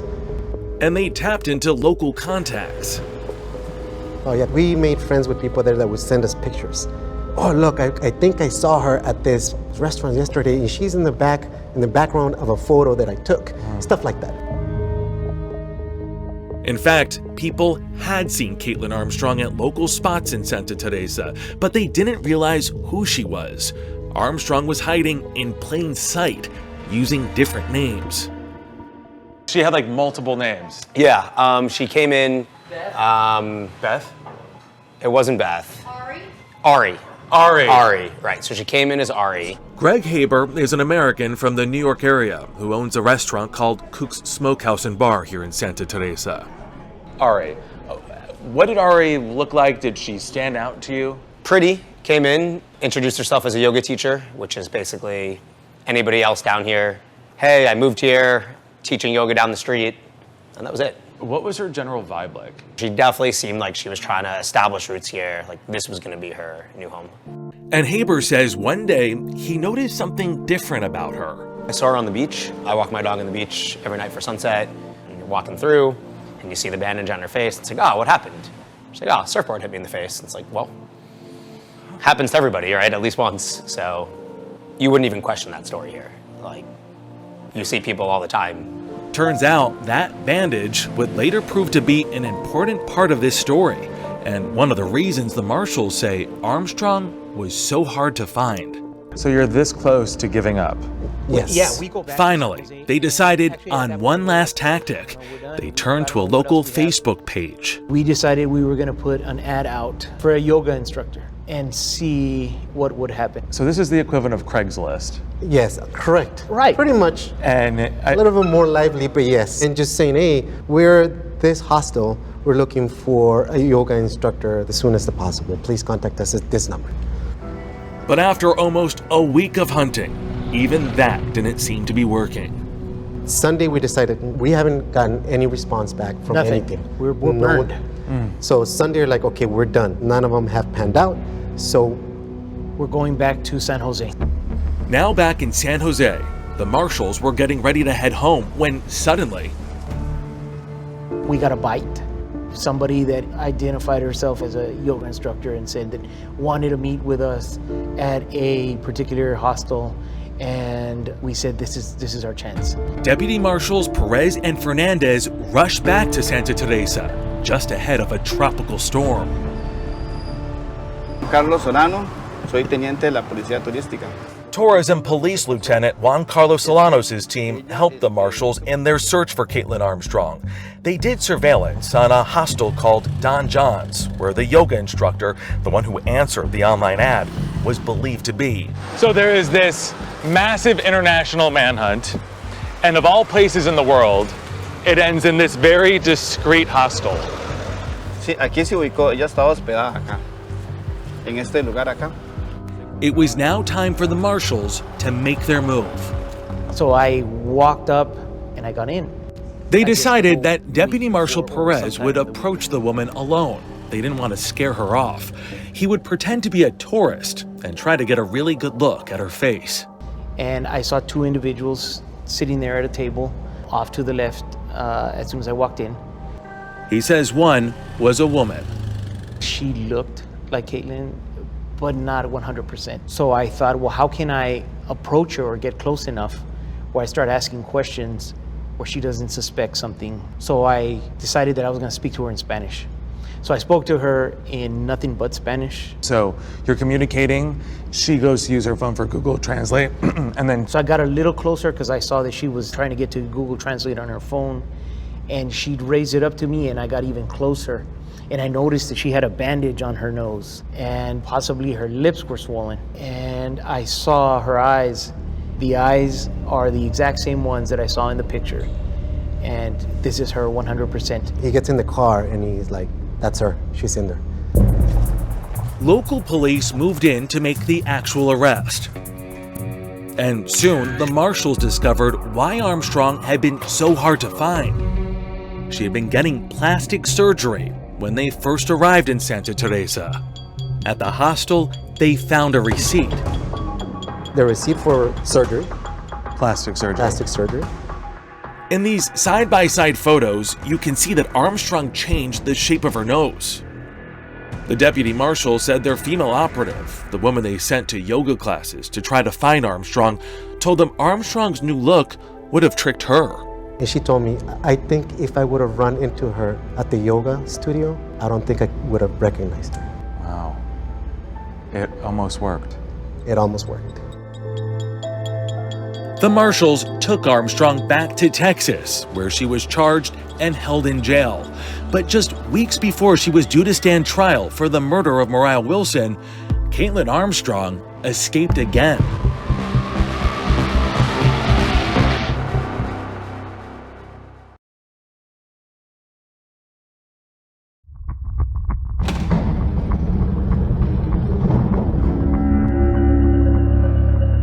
Almost 3 weeks before her trial, former fugitive Kaitlin Armstrong somehow managed to escape from custody. She was at a doctor's appointment and tried to escape as they were walking out. Pilar Melendez from the Daily Beast says Armstrong didn't get far before deputies caught her.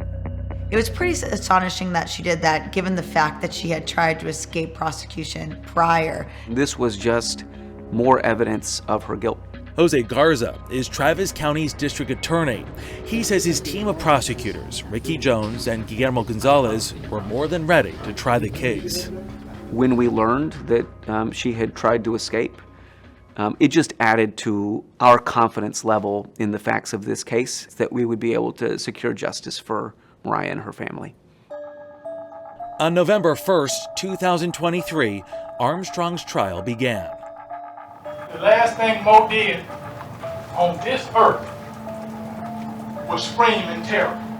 In opening statements, Jones told the jury about chilling audio from a security camera that captured the last moments of Moriah's life. Those screams are followed by ah, ah, 2 gunshots.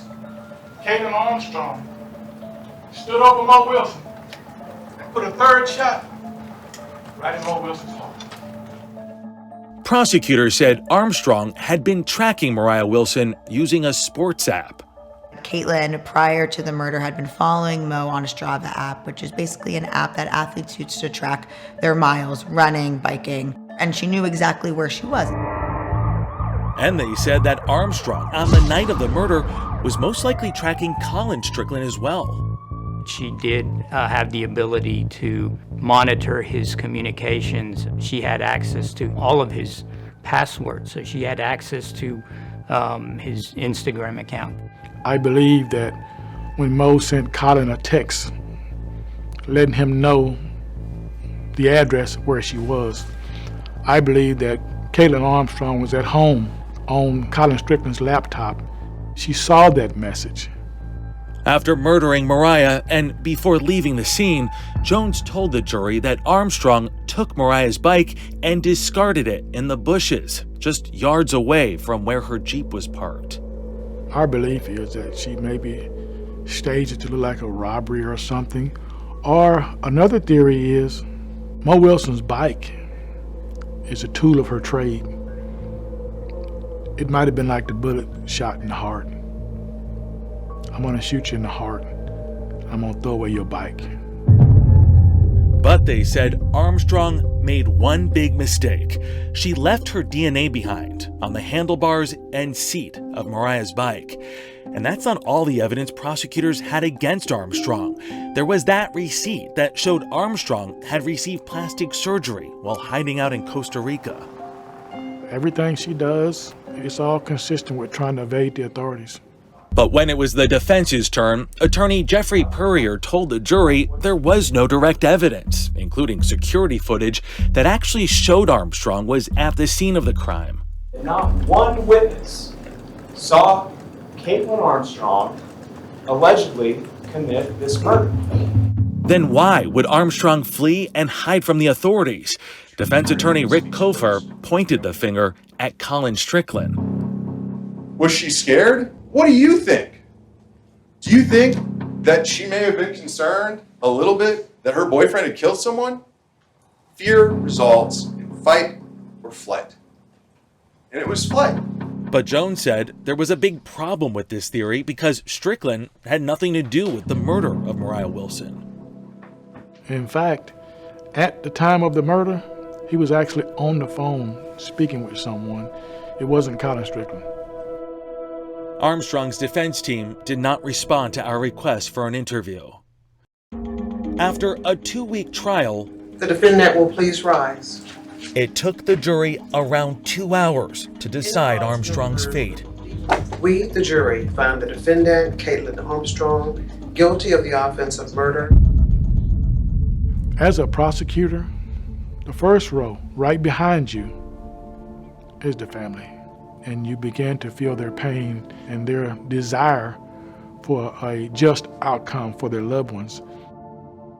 One day after her conviction, Armstrong was sentenced to 90 years behind bars. You may be seated. But before the case came to an end, Judge Brenda Kennedy allowed Caitlin Cash, Moriah's close friend whose apartment she'd been staying at and who had found Moriah's body, to take the stand and speak directly to Armstrong. So many people in this room have lost so much. I'm angry at you, at the utter tragic nature, at the senselessness, at not being able to hear Mo's voice again. I feel deep sadness for the road ahead. Then it was Moriah's mother's turn. I hate what you did to my beautiful daughter. It was very selfish and cowardly. That violent act on 9/11. It was cowardly because you never chose to face her woman to woman in a civil conversation. She would have listened. She was an amazing listener. She would have cared about your feelings. But despite the pain, Karen Wilson closed with words of love and optimism, because she said that's how Moriah would have wanted it. You killed her earthly body, but her spirit is so very much alive, and you can never change that. Today, in Kingdom Trails in northern Vermont, a place that was sacred to Moriah, a trail was built in her honor. It's called Moriah's Ascent. Moriah was a Vermonter. She was giving, she was hardworking, she was honest, she was caring. And she came from a wonderful family, and that family really wants that legacy and all of her good qualities to inspire others.